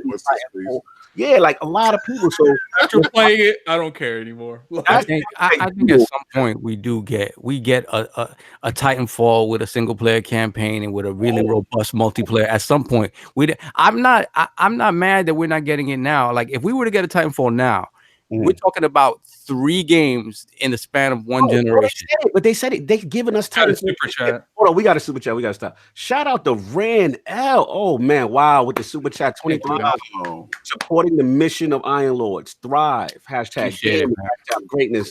Thank you, sir. Oh, much appreciated. Much love, Rand L. Man, thank you for the $23 super chat. Wow, this definitely. Thank you so much. Yeah, listen, man. You know what it is, man. I just want Titanfall to get a fair shake, bro. No, and that's the thing. Like it's always felt like Respawn has been the fall guy in the middle of all. To be honest with you, Like, I do think we'll see a Titanfall, but not anytime soon. And that's fine by me because you know what? They need to switch that engine up. Like, I think Respawn. I gotta call fraud on LordCognito. Rest in peace to the king. I gotta This is some real party trying to copy, and they not giving my game enough time to shine. Let me say something real quick, King, before you yeah, go ahead. throw him. Okay. I think Respawn has just became like their golden goose, and I think that unless someone else makes Titanfall 3. EA is gonna be like, no, Apex is making bank. It's our golden goose. You ain't making Titanfall right now. So I've said the boardroom has taken over the development. Well, you know how that goes. I mean, that's how EA goes. And we already know they're conglomerate and they move in that fashion. For me, selfishly, I want a new engine for Titanfall. You finished that Titanfall too? Now I'm at the end though. Okay, all right. So shout out to you. Ain't no fraud. Did you finish it? Did you finish? No, I didn't. Hey, I'm gonna put you both in the fraud stick because you don't see me out here screaming bloody murder in these streets. Murder. Lord, it was for Titanfall has fallen. How much time did you even put in Titanfall, LordCognito? I'm not mad for him. He said he at the end though. He said he at the end. I'm giving him the benefit of the did out. I don't want to boot up my game and then me and you get to the same spot and we looking at each other like, Listen, regardless of what y'all say, y'all can't front. Titanfall changed the game, y'all. It did, and Apex changed it in a better direction. You're amazing them. They go for Battle Royale. The game is over.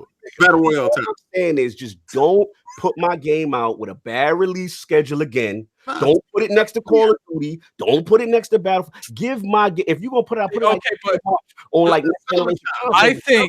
I think with Apex coming out and it's broadened the horizon and a lot more people have played this game, I think your game will actually get a lot more people willing to try it because they made Apex. They're gonna make Titanfall great again. Make Titanfall great again, y'all.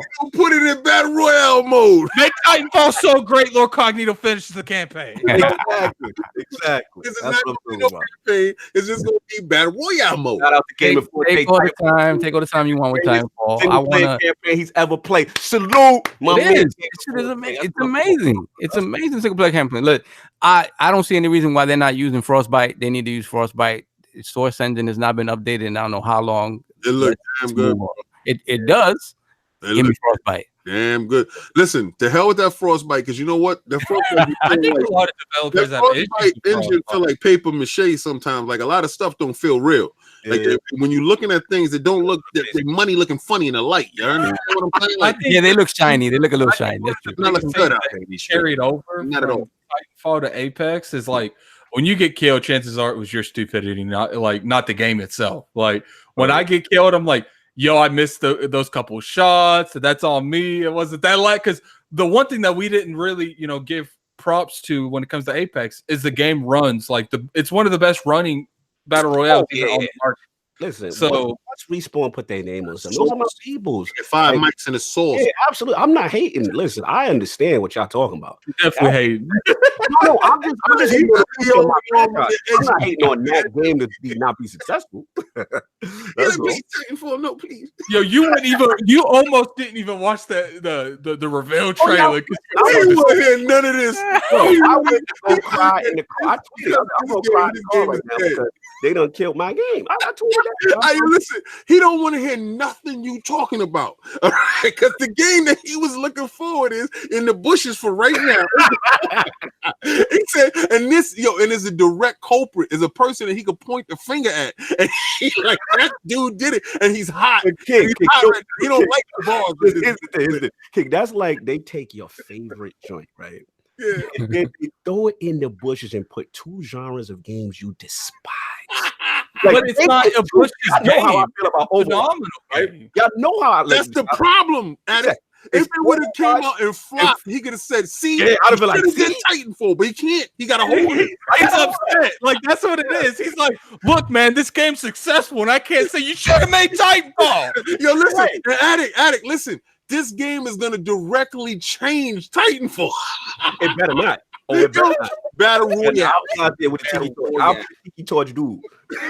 Yo, get your torches out. Get the khakis out. Get the torches out. Look. We need to get that shield that's in your background. You need to get one that's on a shield. You need to get you a fire torch. You need to go to EA's headquarters. That's not bad. You need to get shirts to say hashtag got my Titanfall. There you go, man. We'll put a Titanfall shirt right there every week. And it don't matter what you do to that shirt. Get your Battle Royale. Listen, never forget the creator, man. Never forget. Yeah, that's nice. Battle Royale, son. Yeah, that's all I got. Let's move on. Yo, Lord King, what do we got in the demo and beta department? Bro. All right, so check it out, right? A couple of weeks before, we got 2 demos. It's like Anthem, and these dudes was talking all this hot mess and couldn't log in. Right, so you have people out here frauding. You saying they're having performance issues? It came with a pill. So they had to re-up. I'm not gonna front the remix of the demo. Please listen to my demo. They had to come out with the remix. So you played it and you got in there, and it still was that disengagement, that separation. The game suffers from performance issues. You see it is a red herring in the room. You understand it. Then along come a spider.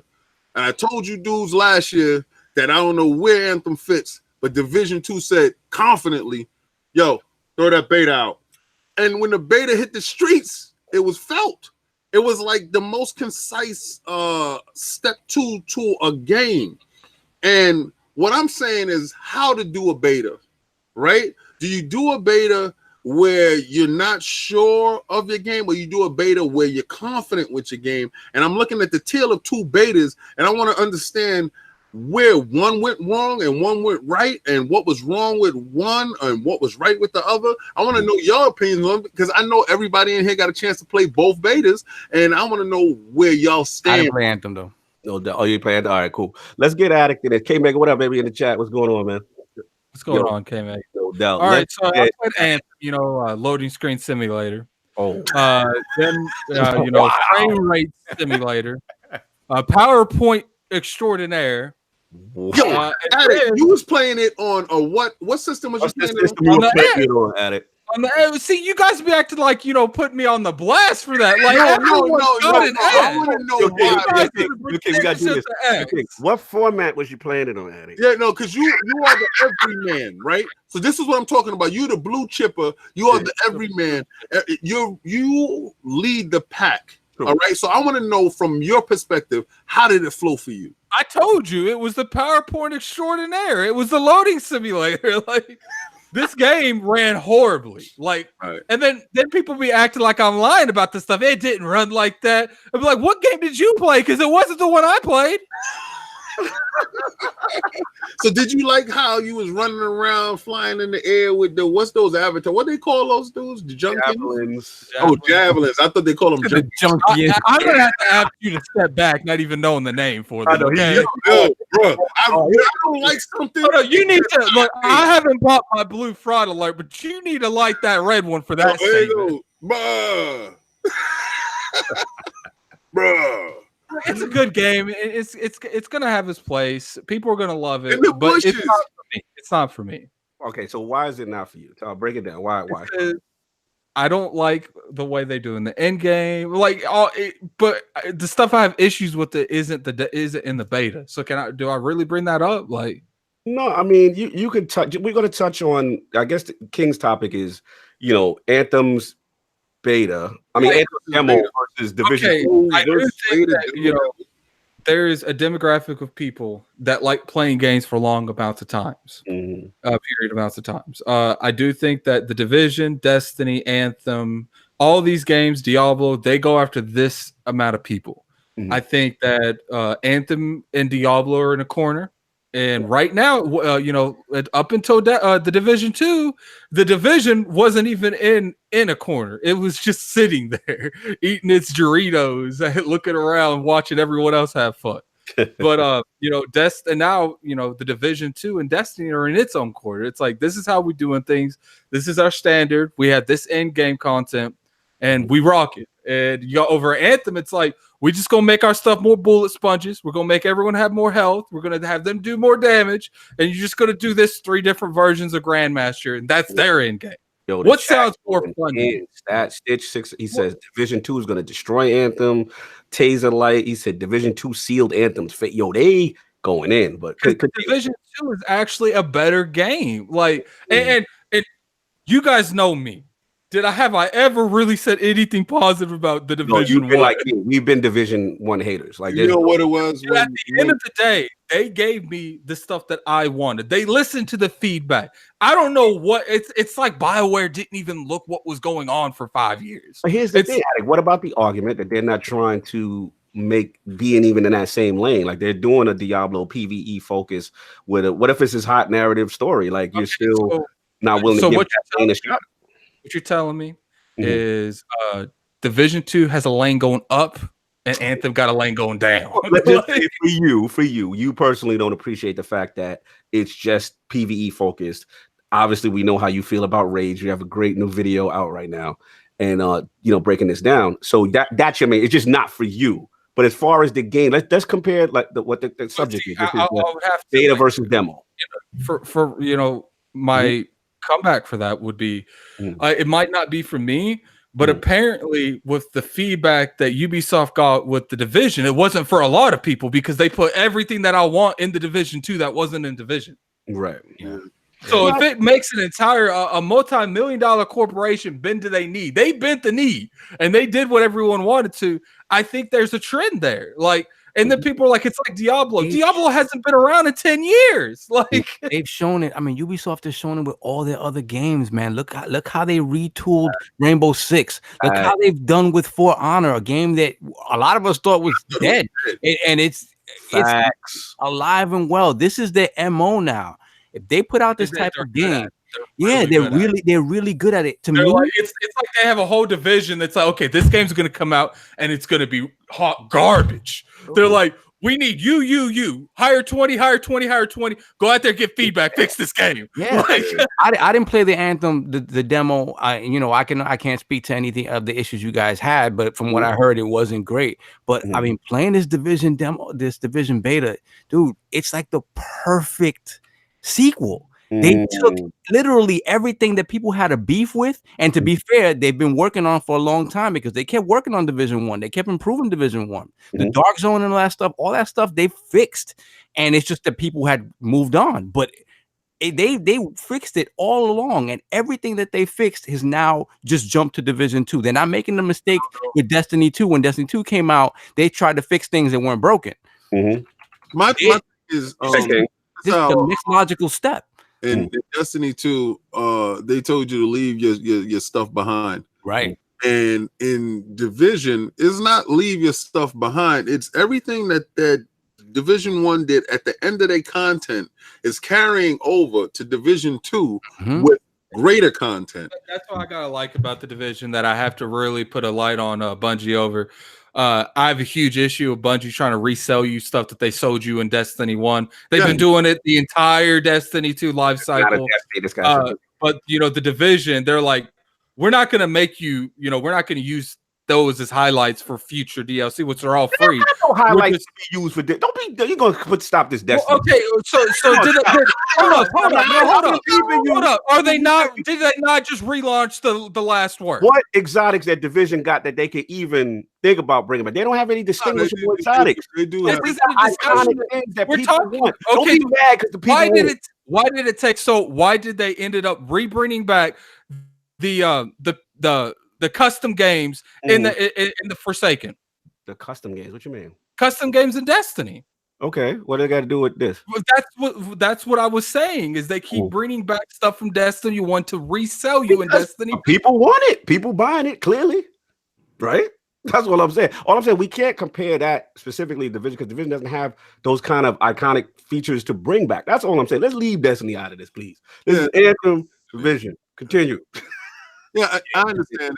We don't want to break it off, but see, what Attic is saying is, at that period of time, the only thing that Division was compared to was Destiny, and going up against Destiny. And I remember when For Honor came out, Attic was playing For Honor at the same time. I was trying to get him to play Division 1, and he stayed on that, and he did his thing on that. And I tried the For Honor. Both of these games were to most of the people were in the bushes. And they crawled out of the bushes to get an established base. For Honor just launched some content not too long ago, and I think they got some other content coming. And Division 2 came back with a vengeance. Like when they show you the end game, what everybody was complaining about before that they didn't have, and this is the difference between that beta versus the demo. Division 2 allows you to touch the end game right now. You can actually go in there and touch it. That dark zone is available to touch. It's certain things isn't sectioned off and made just for performance purposes. You understand? Like with Anthem, they say, well, what we're giving you is not going to be indicative of the final game.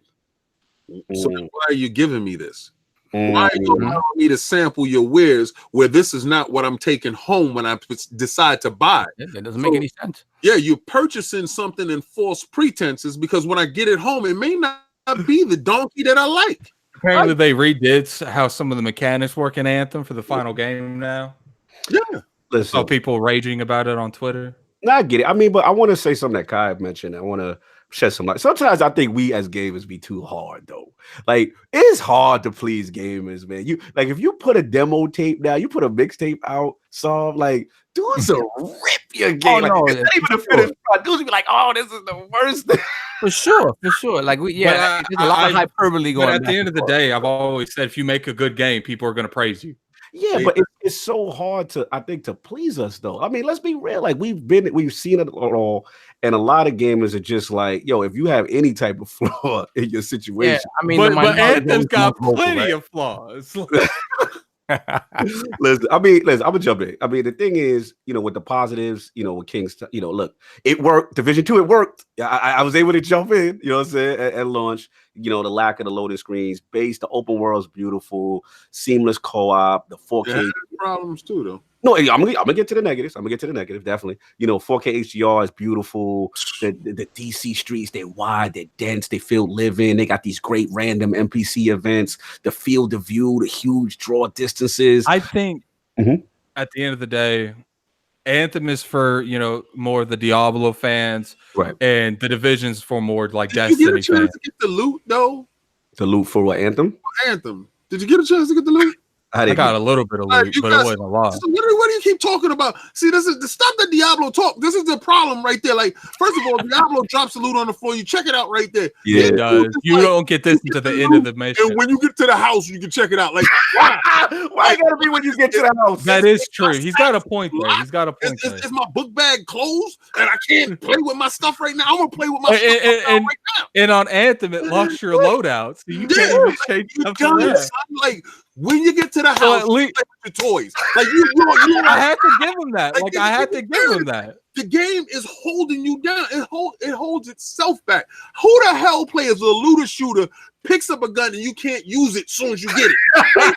Yo, get your behind back to the house, and then you can try it out in the bushes. And no, man, the game is garbage, man. Like it's what it is. No, but y'all can't be saying the game garbage. You can't call yourself Diablo, and you can't do Diablo things. Look, man, I've said it, man. When it comes to the Division versus Anthem, Anthem, it's in the bushes. I'd rather eat rocks. I'm with Delapa. Delapa said I'd rather eat rocks. He said it's squad focused. He said actually like here's the thing. Y'all can't front. Anthem is doing stuff that both Destiny and what you call ain't doing. Cool, you can fly like Iron Man. Oh, you get your jetpack overheat. What the hell, man? You can fly for 15 seconds and have to wait. Yo, listen, there's a game out there called Ace Combat. You can fly around without overheating. But here's the thing. The thing that they do well. I gotta see that fraud alert. Y'all hate. Yo, what they do well? The enemies disappear after you kill them. Get the hell out of here. I'm so sick and tired. Yo, what got this advanced Java suit and he throws grenades and specials, please. I'm not kidding. Y'all go too hard. What the game is. Y'all sitting there, yo, but it's the newest, hottest, latest dope. I'm gonna tell you right now. I was flying in the sky. It don't look nothing like what they showed at E3. Nothing. Did you feel like you put the expose out on them dudes? They frauding and lauding out here. Stop it, man. Stop it. They still got that team-based combat. They still got, like I said, the combos. Every class is different. You know what I'm saying? Cog. So okay, you said team-based. I'm glad you said that. Yeah. You walk right into my trap. I had said that. Right. So you said team-based, right? Did you set the trap up before the podcast? I set it up so nice because I wanted him to say this, what'd you put on it to lure him in? A protein shake? Yeah, you know how he loved them protein shakes. Yeah, we got the protein on that. Y'all went in there, right? So let's say 2 of your fire team members went inside that room, and y'all got to progress to the next part. What happens with that other dude? You got to sit there and wait for him to show up, right? You can't go any further. So you say as far as them holding you back? That's it is not like any other game. Y'all right. It's broken in ways that other games have showed you. This is how we can do it. Like you actually playing in Destiny, and the dude could be someplace on the other part of the map, someplace else. Unless y'all go to space, that dude can go wherever the hell he want to go. In this game, y'all are waiting for the other dude to catch up, and they're sitting there. I'm seeing people sucking it. Oh, come on. Just fly down to the bottom. We're inside the dark cave. And he's like, but I can't find it. Where are y'all on the map? I'll come get you. And then you have one guy that got to come out. He got to load back out of the room to go get the guy who was actually at the door, who was loading in, because he couldn't see you because y'all was already loaded into the instant. Trash. Hot garbage. Imagine what it's like doing a raid. You get like half the damage done. It's like loading screen. Anthem is doing stuff. That's why I'm playing by myself. Do it. Anthem is doing stuff the other two are not doing. Regardless of how y'all feel about it. It is. Anthem is doing stuff that other people just don't do because they want fun in their game. Anthem, the only thing that's different is listen. It's like Anthem took all the good stuff from its competition, and it's like, well, they took all the okay stuff, and so when it comes to the really good in-game content, they're like, yo, it's like Calvin came in there, but like, these raids over here, hot man, people love them. Yeah, but people love this game called Diablo that came out 10 years ago. Let's do it that way. Like, let's do Diablo without allowing you to see what you got. That's what you got to finish the mission to see what you put in that book bag 20 minutes ago. He said, let's turn the game on top of his head. Let's put loading screens everywhere. It's like see that coming. Nobody gonna see what it is. What it is low key. EA got that that statistic report back saying people they don't they don't have time to get on their phone, so let's put a bunch of loading screens to help them out. EA said people love coffee breaks. Let's give them a coffee break. Listen, at the end of the day, they're gonna have that narrative. We got to give it a chance. We still got that BioWare narrative. They got the unique styles. No other games doing that. I'm telling you, man. Y'all hating, but that's gonna no other game is doing it. Going to appeal to a group that likes that. Stop running with that narrative. Nobody is doing it because it's not. It doesn't work. It's not good. It's not like they can't do it. Destiny could put loading screens everywhere if they wanted to, but they understood that for it to be fun, you have to be playing. I think Bond is in the chat. Yo, E, I'm fighting a good fight for you, brother. No, he's not fighting. He's losing. He actually needed you to yell it out. I want to know why I can't see my loot. Next thing you know, he's going to start saying switch, and then Bontus is going to pop in. I had to get him Bontus. No, but all jokes aside, listen, I get what y'all saying. I know why y'all have your issues with it. My only issues, obviously, the loading screen is definitely a bad. Diablo is not for everyone, and the issue I do agree with Diablo with that game is by itself. Listen, at the end of the day, the main issue I got, and I think, like I said, you gotta watch Addict's video. Is my issue with them is this: the raising the difficulty to me, like that torment type level stuff in their stronghold is just making everything more bullet spongy. Now people can say, oh, well, Division does the same thing, but Division actually has mechanics this year. Like if you look at that in-game faction, they realized that didn't work. Exactly. So they fixed it. You know what I'm saying? Yeah, it felt like TTK was a lot faster. But anyway, like I was saying, like, so I get it, but like besides, they gotta have mechanics. And right now, I don't know if the in-game loot is gonna I like that. Keep that. You won't know about the loot till you get home. So I don't know why you keep talking about loot. You know, what if you do something and you don't get loot? So you actually did something, got home, opened the bag, it was nothing inside. Like, it's the worst Santa Claus.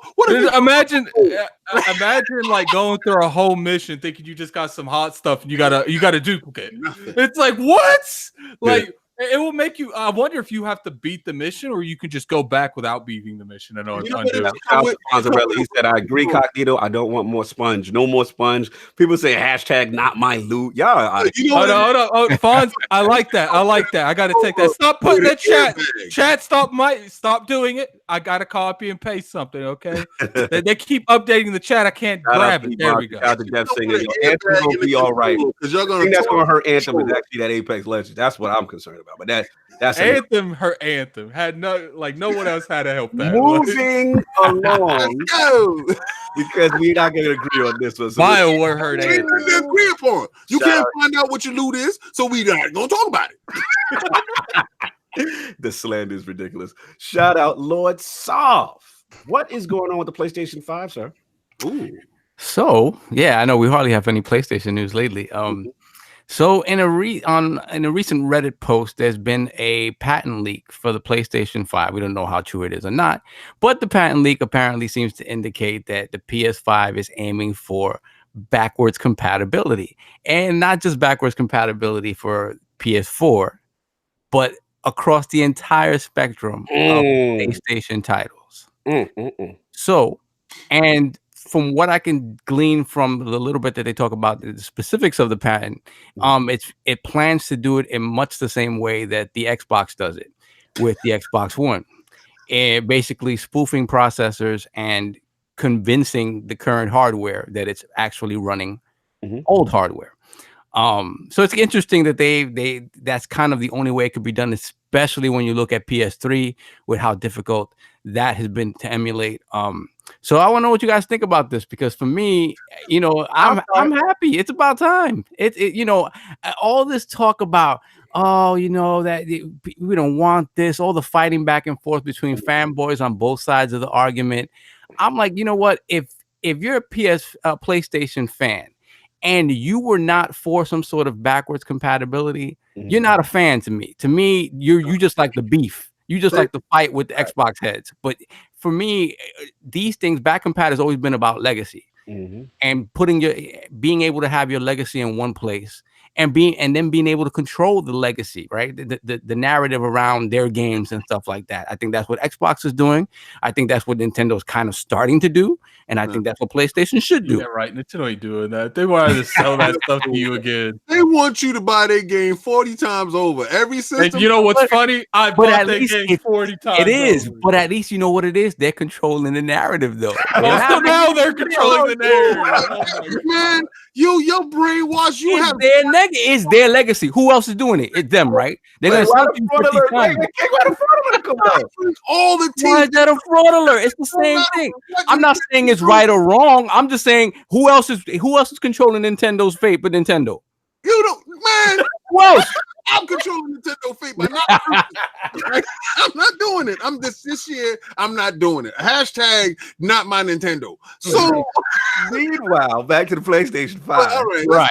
To that PlayStation, who we knew they were gonna copy. We knew they was gonna copy. Shout out to wait. Nope, where's my fraud? Hello. Never happened. Never happened. Never happened. Listen, y'all didn't let me finish. Y'all didn't let me finish. You didn't let me finish.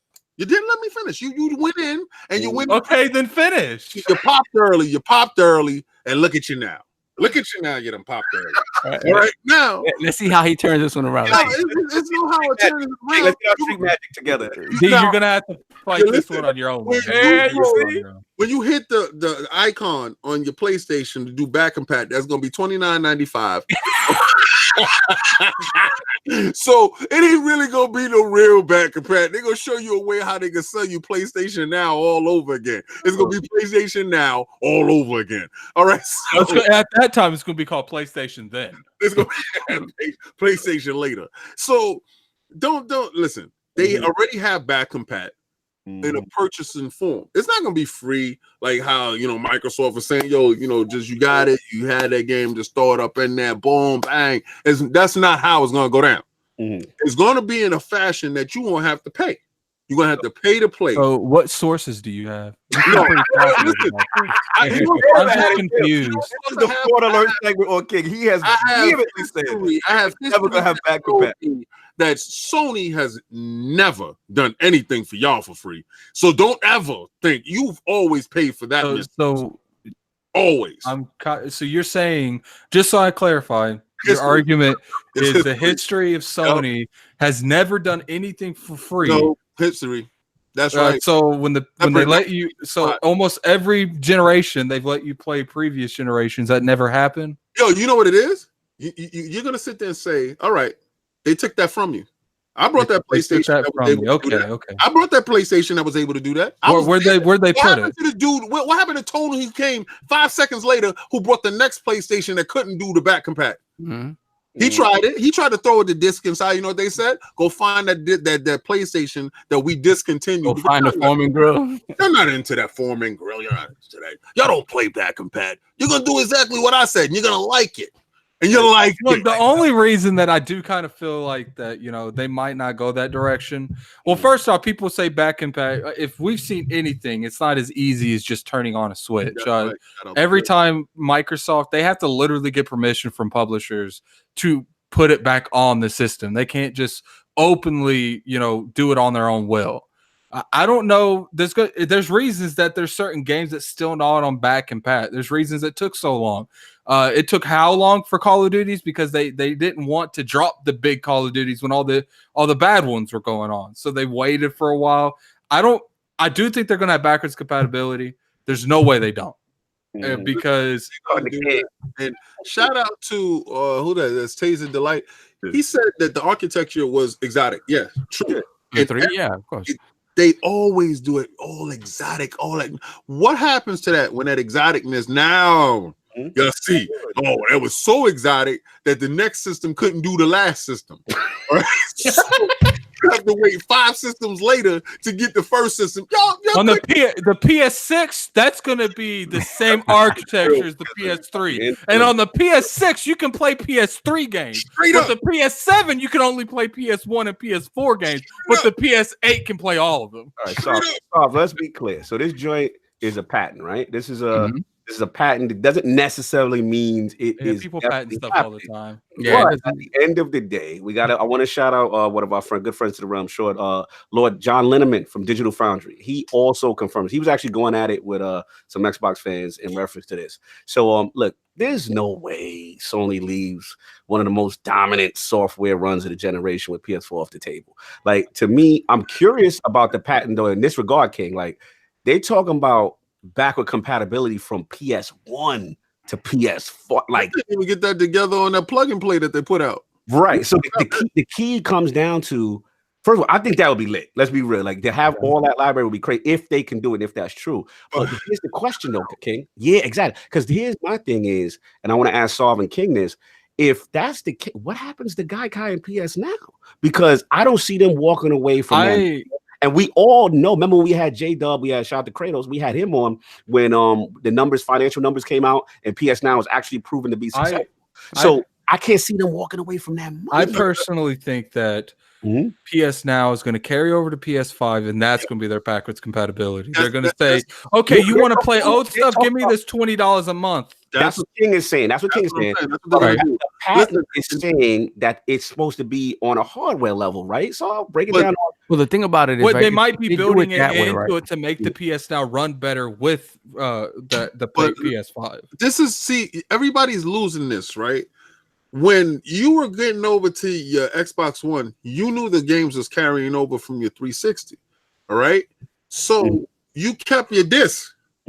Right, you kept those games and hoping that this is the month that your game that you paid $60 for back in the days becomes backward compatible. And then when it did, you put it in and it ran better. You was like, oh my God, this is amazing.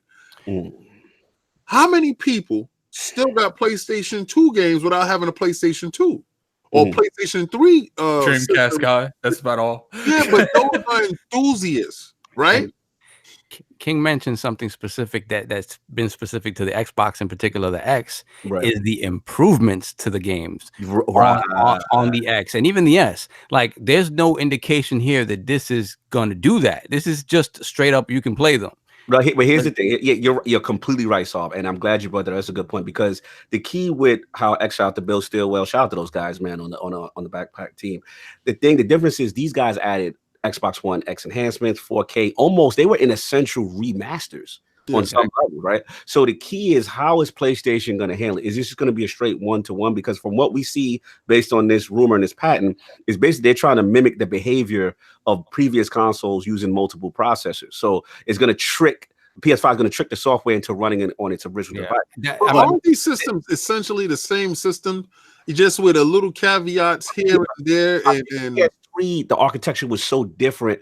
That's why they weren't able to do from PS3 to PS4 so easy. Now, PS5, apparently, this is your boy, Mark Cerny, King. This is your boy. He apparently, this is what the patent is supposed to do. Mr. 12 teraflops, that guy. I'm just saying, from PS1 to PS4. So if you do the math, actually, if you split it down in half in a single core, it actually, we could do 12 teraflops right now. You out of control. You're so petty. But listen, if it's to be true, it would be great. I would just be happy, honestly, with PS4 backward compatibility, just because of Are we gonna have a bend the knee if they come out with backwards compatibility? Yeah, I'm down with that. Listen, shout out. Listen, if this is 98. I want y'all to see this, right? Because I'll put this to challenge to anybody that's on this panel right now. All right, Addict, you want your knees back? This is how you can get your knees back. My knees to bend back. What you talking about? In my damn closet. In your closet. So technically, I won the list bet. You won the Spider-Man bet. Hold on, what's the bending knee gonna be? My bending knee is this: that Sony ain't doing it for free. Ooh. So they are doing it, but it would be in no way, shape, or form. Not even like having your own. So hold on. Let me. Hold on, let's be detailed about this. So if they do, you're saying it's not hardware based. Nothing. You can't put your old disc in and none of that. No, you're gonna put it in. It's gonna say $9.95. You gonna put the disc in, and it's gonna say it's gonna make you buy the game you already got again. Because they're gonna say, listen, right now we having problems with the check-in and the safety. Okay. I think this is mainly gonna be an us versus you thing. That's good. I don't know if I'm jumping in on this though. I think I am. He got me shooting a little bit. I ain't going front. Sony's been known sometimes. They not eating the course. They ain't eating the course. Listen, they stocks just did a dip. You know what? I can't believe they're gonna charge you for a game you own already. Hold on. I got. Guess what, King? I'm taking it. King. Guess what? I'm on King's side. We go grow up or shut up. Bend the knee or get off of this thing. This is get down later. We doing the lay down stage. Us versus you. I don't know, man. I don't know if I can take that one, fam. I don't know. Tell you right now, this is the dudes that if there's anybody in the game that can do it and will do it, you will put your disc in and it will say $4.95 what you own. And then it's gonna have like a second option. If you want the pro edition, $9.99. We may have to retreat. You gonna retreat in your cave? So, I mean, man, Sony's been known, man, but still, that's harsh. Like that, you really have to hate your fan base. Look at this, King. They running back to their caves. Because here's the only thing.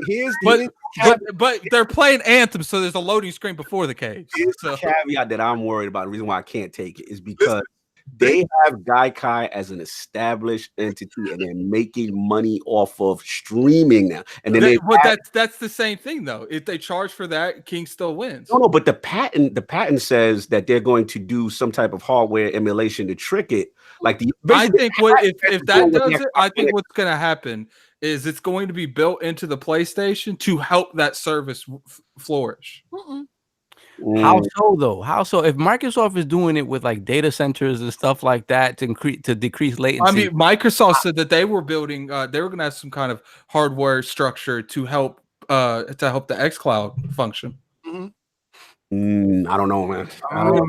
I think you guys just need to get in this big segment.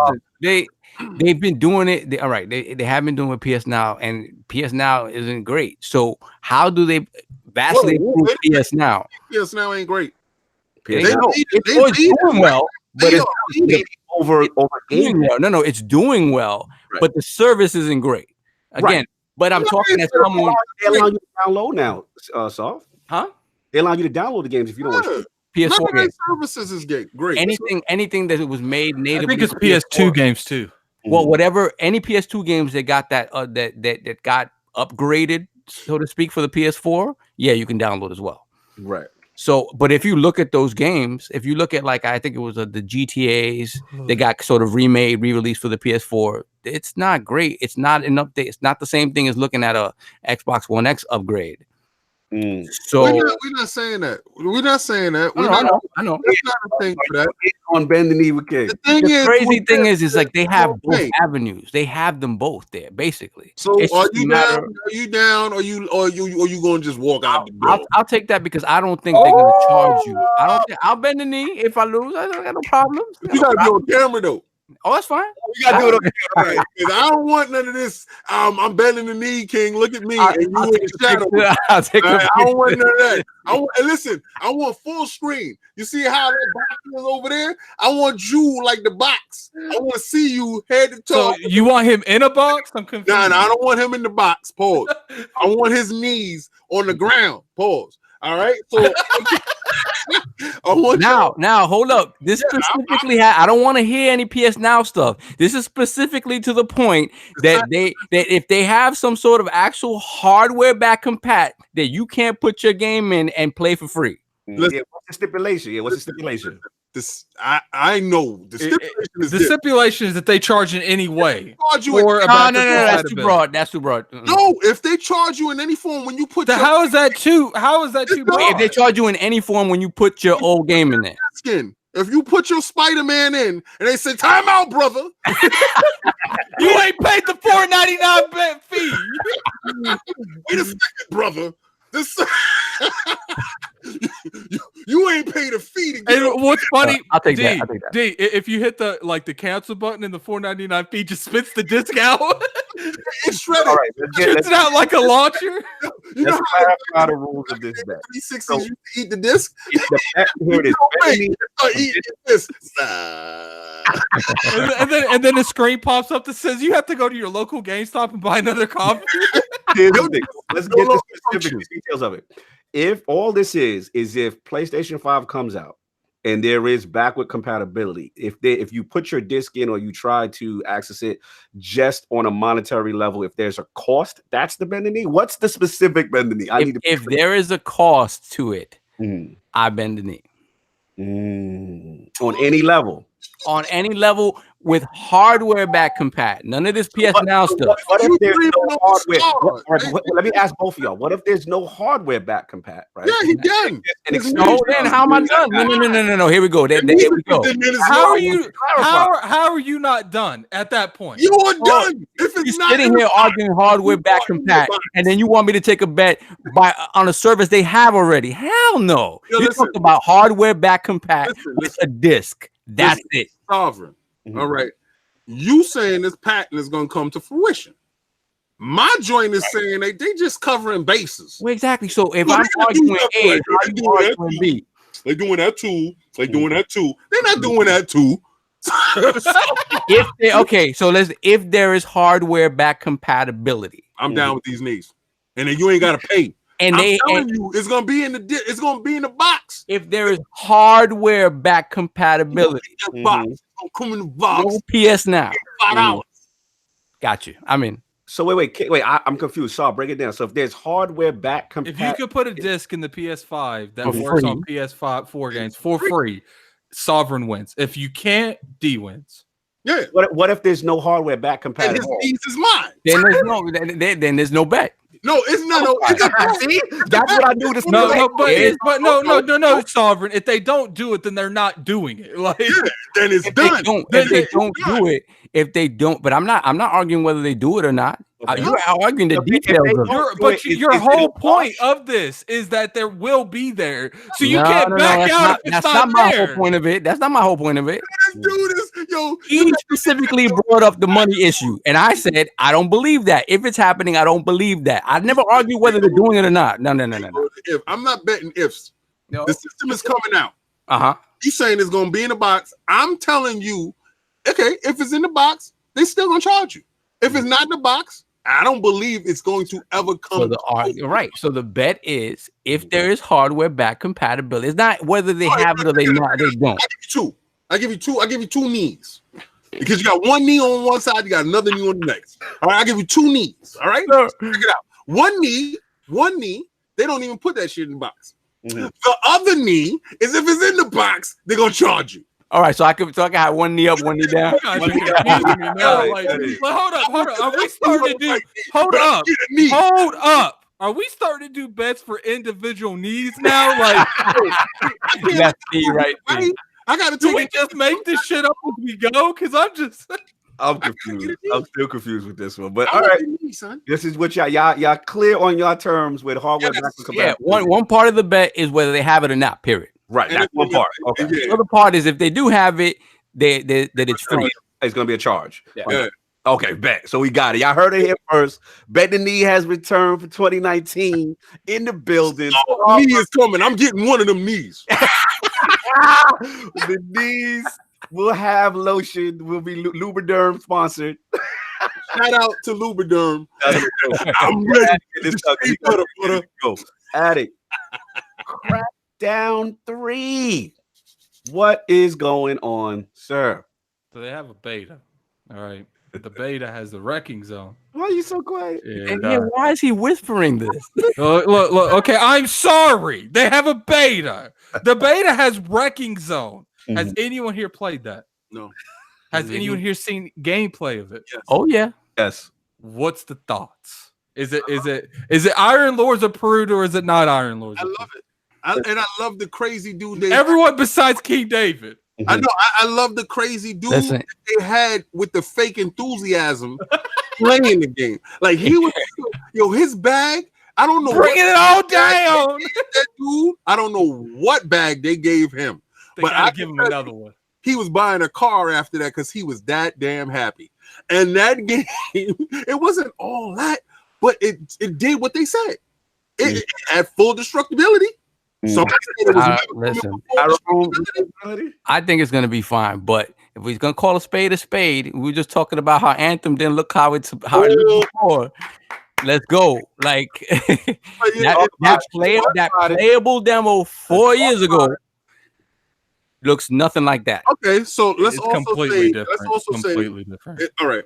First, that was a tech demo. That was one. It was playable. Okay, check it out. Did they ever come out openly and say that was going to represent the final game? They never said that. No, but what they was trying to do was sell their services to Microsoft, and they did that successfully. Right. But right? You'd show that behind closed doors, not like at a Gamescom. So thirst that they was like, let's put that out there and give these dudes a thought. Let's remember this is the Matrix era. Let's remember. Right. So old boy was on one when he saw it. Cool, it's fine. You're gonna tell me that this game doesn't look better as far as all the lighting? How fast it's moving? Because that game was moving like 4 frames per second. When they were stepping up right now. He said, "Y'all apologists for this game." No, I'm not an apologist for the game. First of all, it's on Game Pass, so I'm going to be playing that game for free because I got Game Pass. So if you was asking me if I was going to buy that game, that was not going to happen. Right, I'm glad you said that, kid. Let's get to that. Get to it. Here's the thing, and I've seen this narrative going on right now. And I'm honestly, I'm not coming for you. I'm just honestly asking you and the rest of the lords on the panel. Like when we see a mediocre to average game, that gets announced. I'm not saying that Crackdown is. I'm just saying in the past. I am. It's announced on Game. It's announced on Game Pass.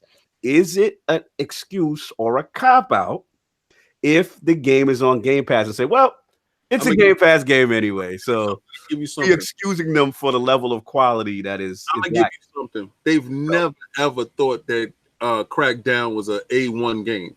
And you know why they never thought it was an A1 game? Because when the game first came out, it came with the Halo demo. Yes. All right, so it pushed the game into a top tier level. That game was never a top tier game. That's some B class game that they had in the bushes. But so everybody's seen that. Okay, but how? So how do you have the argument that then all these years later you couldn't try to make it that?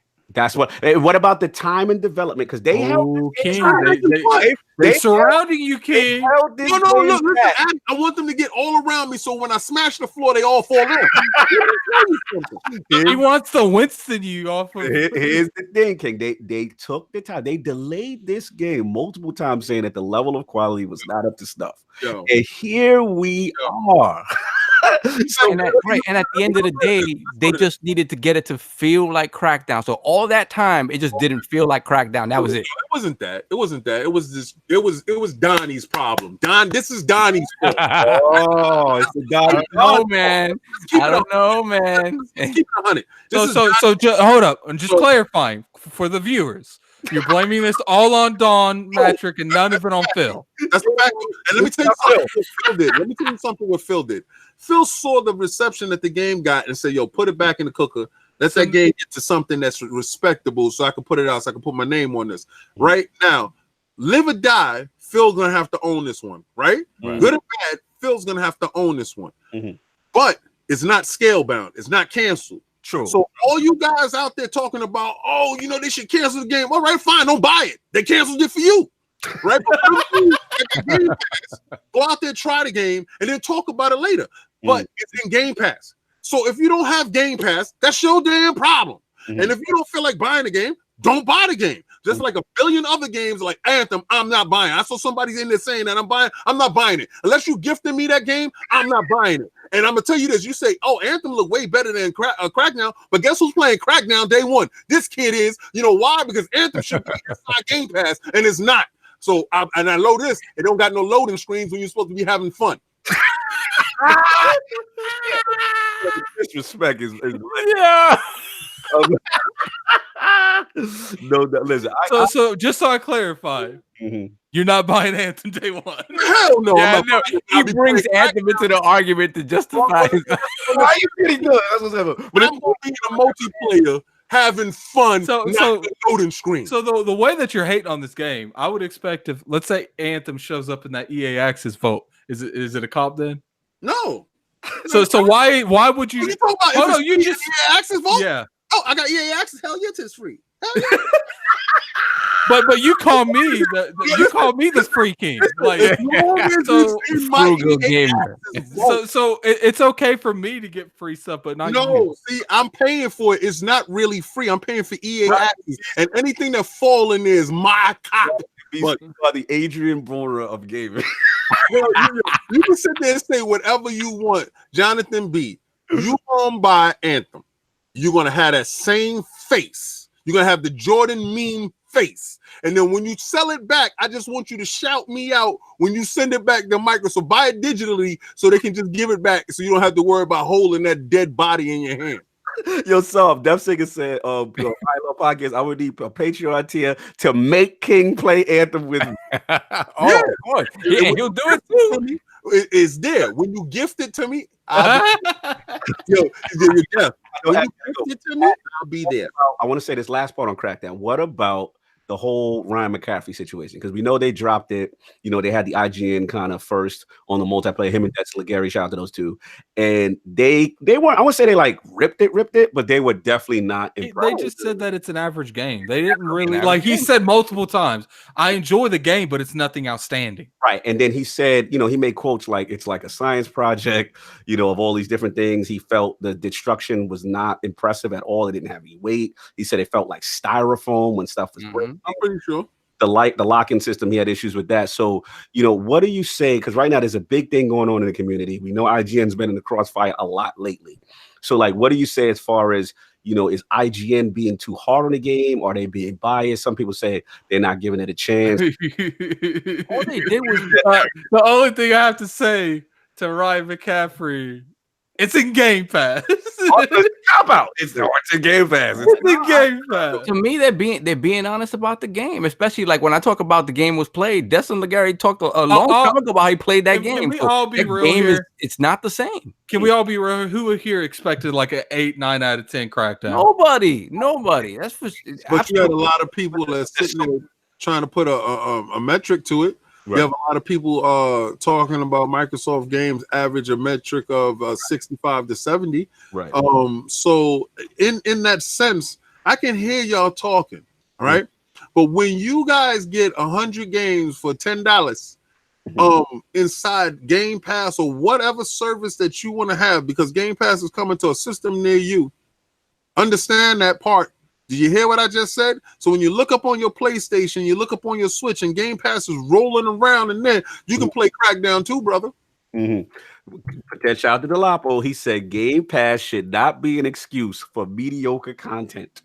It's not an excuse for mediocre content. It's not. So don't act like it's not top flight games that's inside Game Pass. Okay. See, y'all overlooking. Yeah, I mean, Forza Horizon just knocks that status quo. At the end of the day, if you want if you want to buy this game, go buy it. If you don't buy it. Like that's literally as far as that goes. Before you go, Attic, Philly Eagle, thank you, brother. The $5 super chat. Most people talking smack about Anthem. We playing it because it's gonna be fun.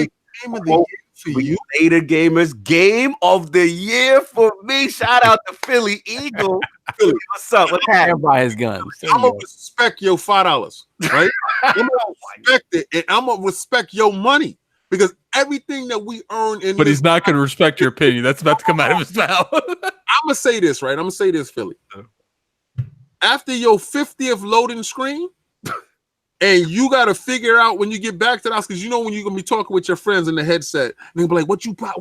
What did the boss drop for you? Well, let's get back to the house.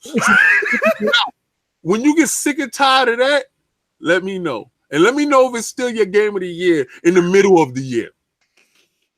Shout out to Philly Eagle, man. He respects everyone's opinion, man. Shout out to that. But yeah, that's all I got. I mean, I'm with everybody else. I mean, listen, at the end of the day, when it drops, I'm gonna have fun collecting orbs and getting brolic like I did in the first game. That's my favorite part of that game was. So I'm gonna be doing that, and I'm gonna be playing going back and forth between that and Metro on the same day. So I'm good. Like whatever.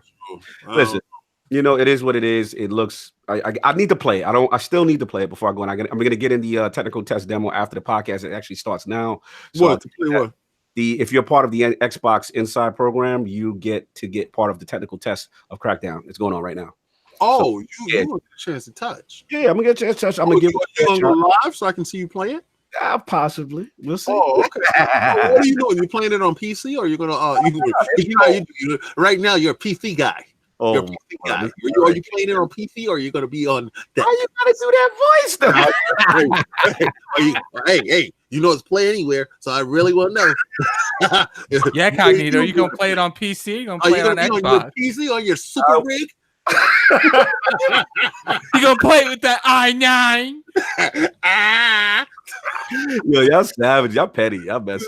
Yeah, we definitely petty. Yeah.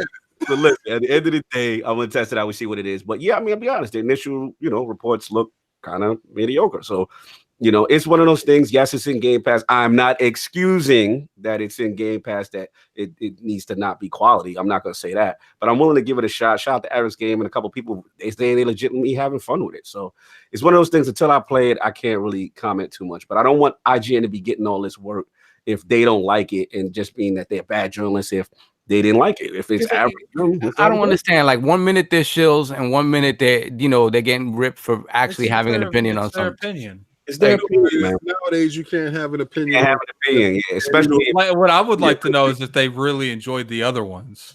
Yeah. No, listen. McCaffrey's always said that he liked Crackdown 1. He's always said that. Everybody always. This is the BS that goes with that right there. We all love Crackdown 1. 2 was a problem. Why? When you actually had to buy it, did it come with something? It came with a beta again in that, right? They've always shipped it with something. It never came standalone. That is true. So it's in Game Pass now. You know why? Because the dude can't stand up. His knees ain't all that good. Like, they acting like this dude was actually that big, strong. They put Terry Crews on the game. That's the problem. If the game was just going to be released, it didn't have no super celebrity sponsor endorsed. It wasn't trying to make noise. It's making noise with no substance. Now, hopefully, the multiplayer has some substance to it. I saw full destructibility. I don't care if they say it feel like paper mache. I don't give a damn. They said full destructibility. It's doing full destructibility. They did not say, oh, it's going to be full destructibility and it's going to have gravitas to it. No, they said full destructibility. They ain't say paper mache, but it's there. So the thing is, when you look at old games that have had full destructibility in them, like Red Faction, like there's been crazy full destructibility years ago. But right? Did you do multiplayer in Red Faction? No. Okay, then. I realize Battlefield was it? Battlefield 4 had the one with the big building. It was a canned event though. Yeah, right. When you blasting through the wall and all that. Yeah. They actually Battlefield and Crackdown actually have a lot in common when it comes to destructibility. It feels like everything's destructible, but like the foundation, like the poles that hold the buildings up. Right. Well, I can't wait to touch it. I can't wait to give my spiel on it. Do I think it's going to be a Spider-Man Game of the Year type of game? Hell to the no. It was never ever in that genre to me. But the fact that Phil didn't let it die, and Phil sat behind it and let it come forward. You know, behind he birthed the situation. What's disappointing to me, and I've said this about Crackdown from the jump, is just that they could have done so much more, like the powers and stuff like that.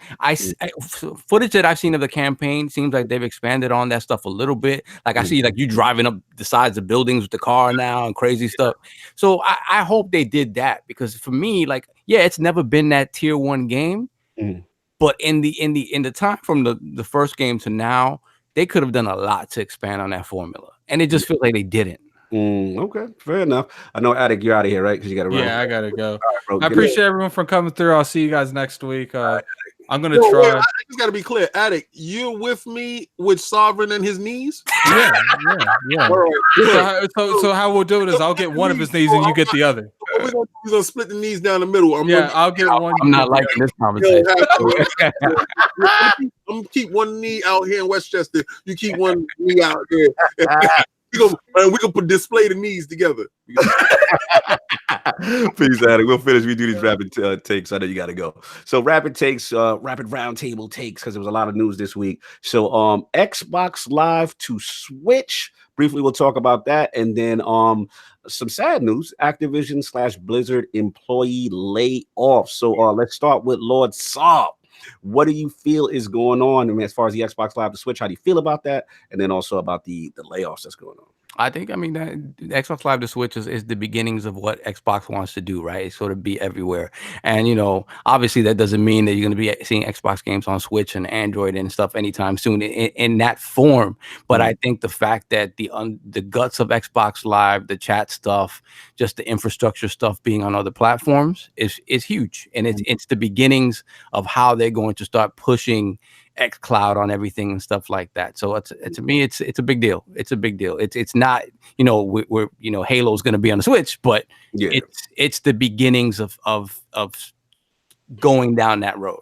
Okay. And what about the Activision-Blizzard situation? So you guys gotta go to King first, because I haven't really looked at the details of that. So is this speculation or this stuff that's happening? It's happening. Apparently, Jason Schrier, they said that the employees that brace themselves for massive layoffs could lose their jobs on Tuesday, potentially hundreds of employees. So, again, if we go back to what we've talked about past couple of weeks about Activision-Blizzard, it just feels like that was a marriage that was always destined to fail, because their approach to making games are so vastly different that those ideologies were always going to clash. And at some point, if the ideology of Blizzard didn't fall in line with Activision wanting to make money hand over fist on everything, something was going to give.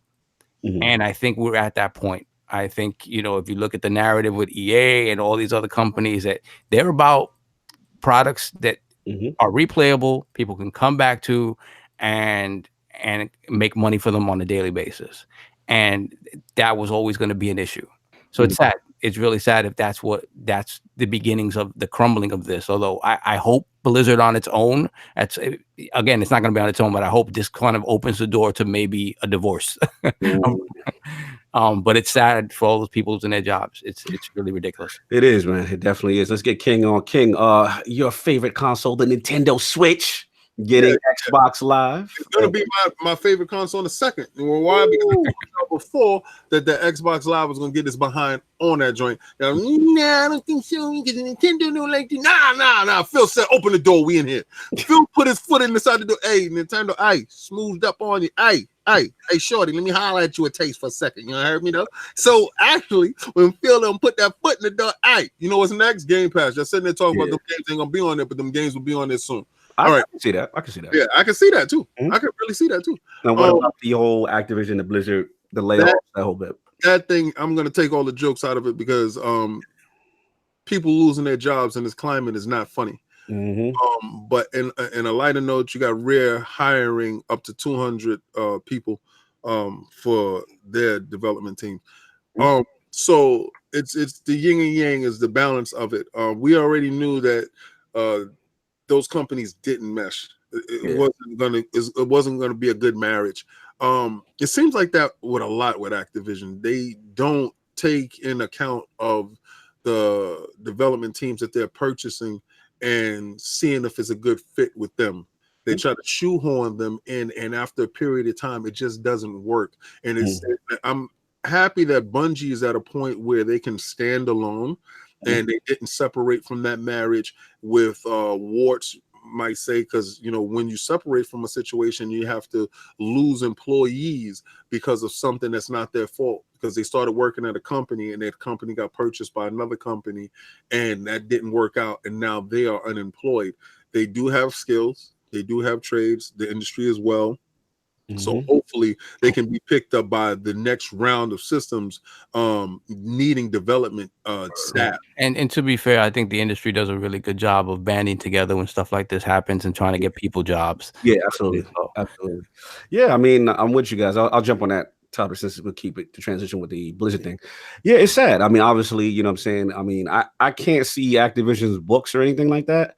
But I can't say for sure, that the CEO getting that crazy bonus is a direct correlation. But regardless of what, it just don't feel like a good look. You know what I'm saying? With the climate, what's going on at the top of the food chain over there and the bottom. And like you said, Saab, you just hope that these guys can bounce on their feet. I know immediately after the Bungie exit and divorce, there's a ton of people that were in, Activision that their whole job was to work on the PC side. And they kind of knew something was coming on their end, you know what I mean?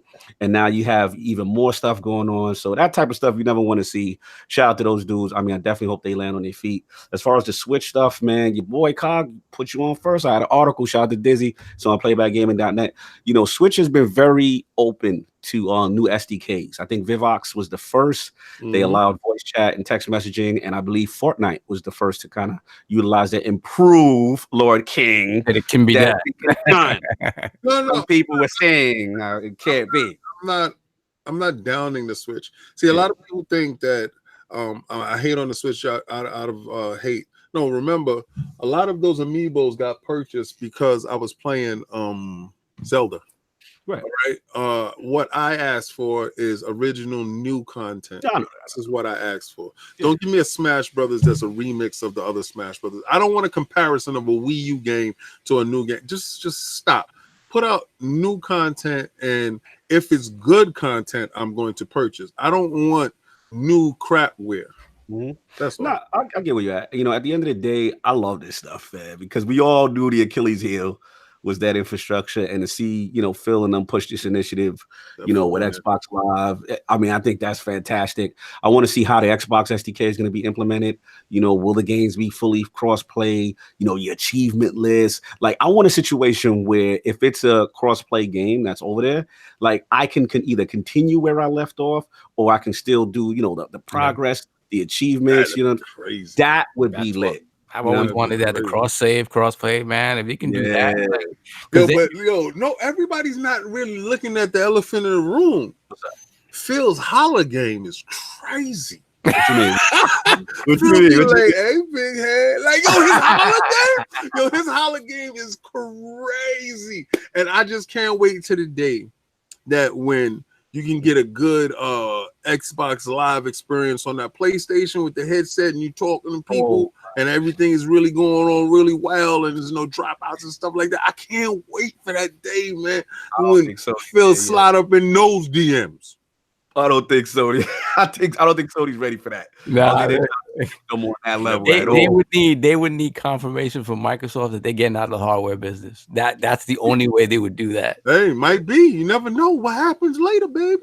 We'll see. You know what I'm saying? But it's good to see. You know what I'm saying? So shout out to them. You know, I want to see how this thing, gets to fruition. But that's all I got on the ILP rapid quick hits. Let's get out of here.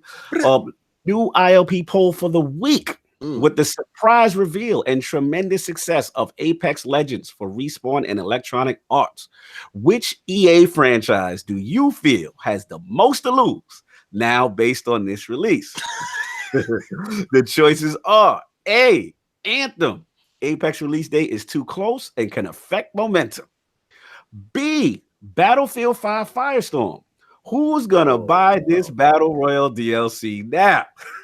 C, Titanfall spin-off, and when will it release? Wait, did you just do the Drake? Spin-off?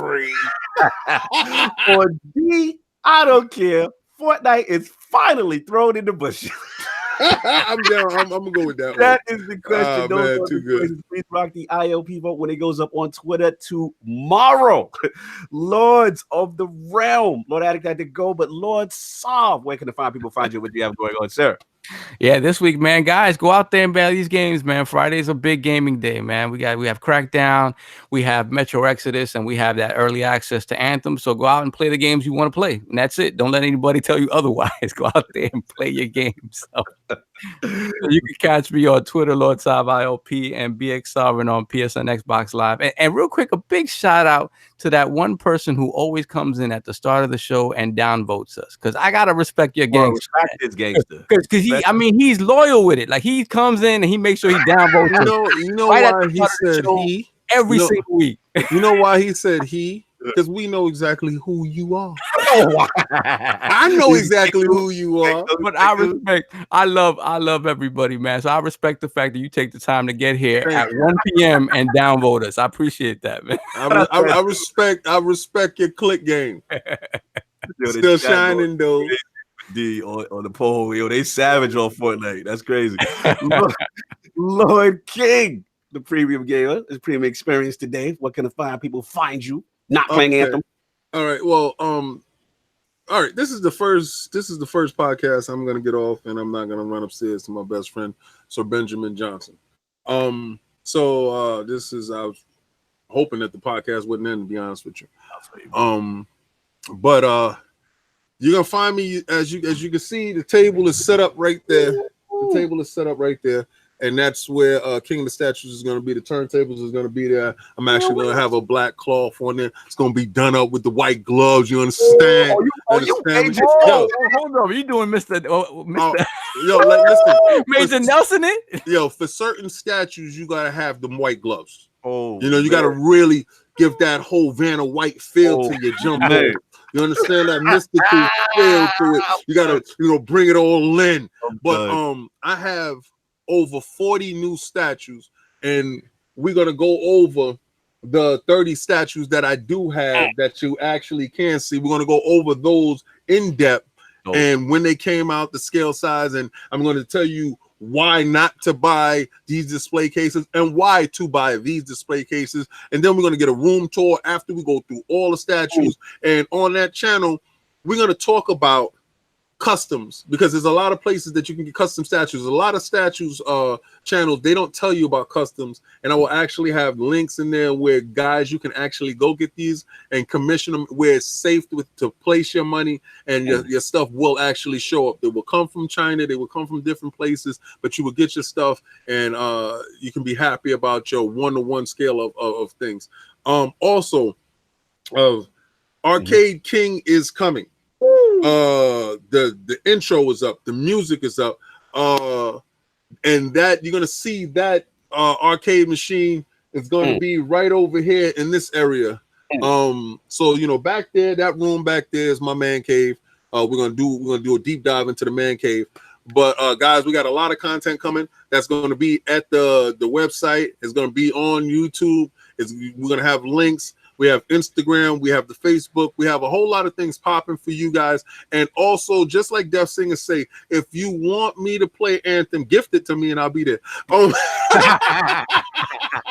But I'll definitely play because we do have Patreon things where Patreon members get served first. All right, so you get the first buffet meal at that table. You get the first hangout meal at that table. So Patreon dudes, you are first in line. We always respect your dollar.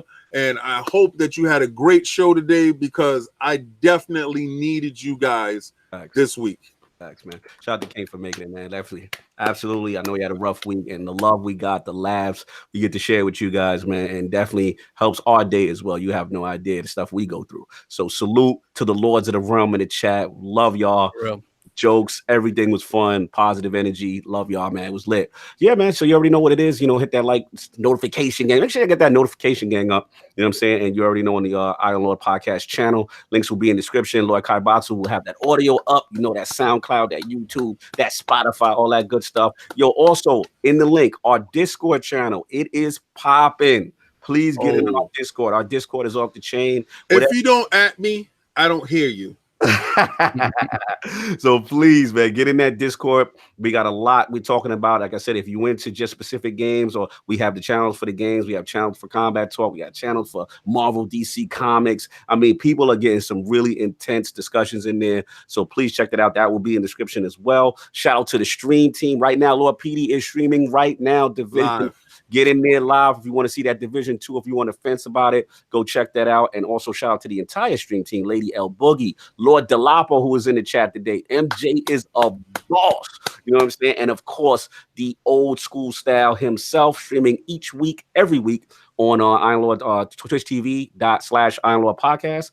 And of course, Ebontis was in the chat today. Y'all already know. Last word number 48 is up with my Destiny brethren. Yo, I got to give a shout out to Philly Eagle. He subbed today, and he put a super chat in today. Word, facts. That is crazy love, my brother. Thank y'all, man. That means a lot. It definitely means a lot. Like I said, we got that going, and also I saw one in the last word.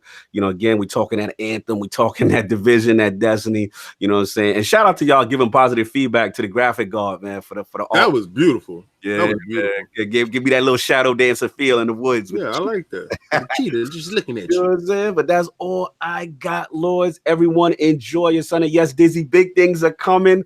Episode 100. You already know we're gonna keep that low right now. You know what I'm saying? 2 more episodes, y'all. We're gonna have some fun. Everybody enjoy their Sunday. 100. All I got, man. Peace. 100.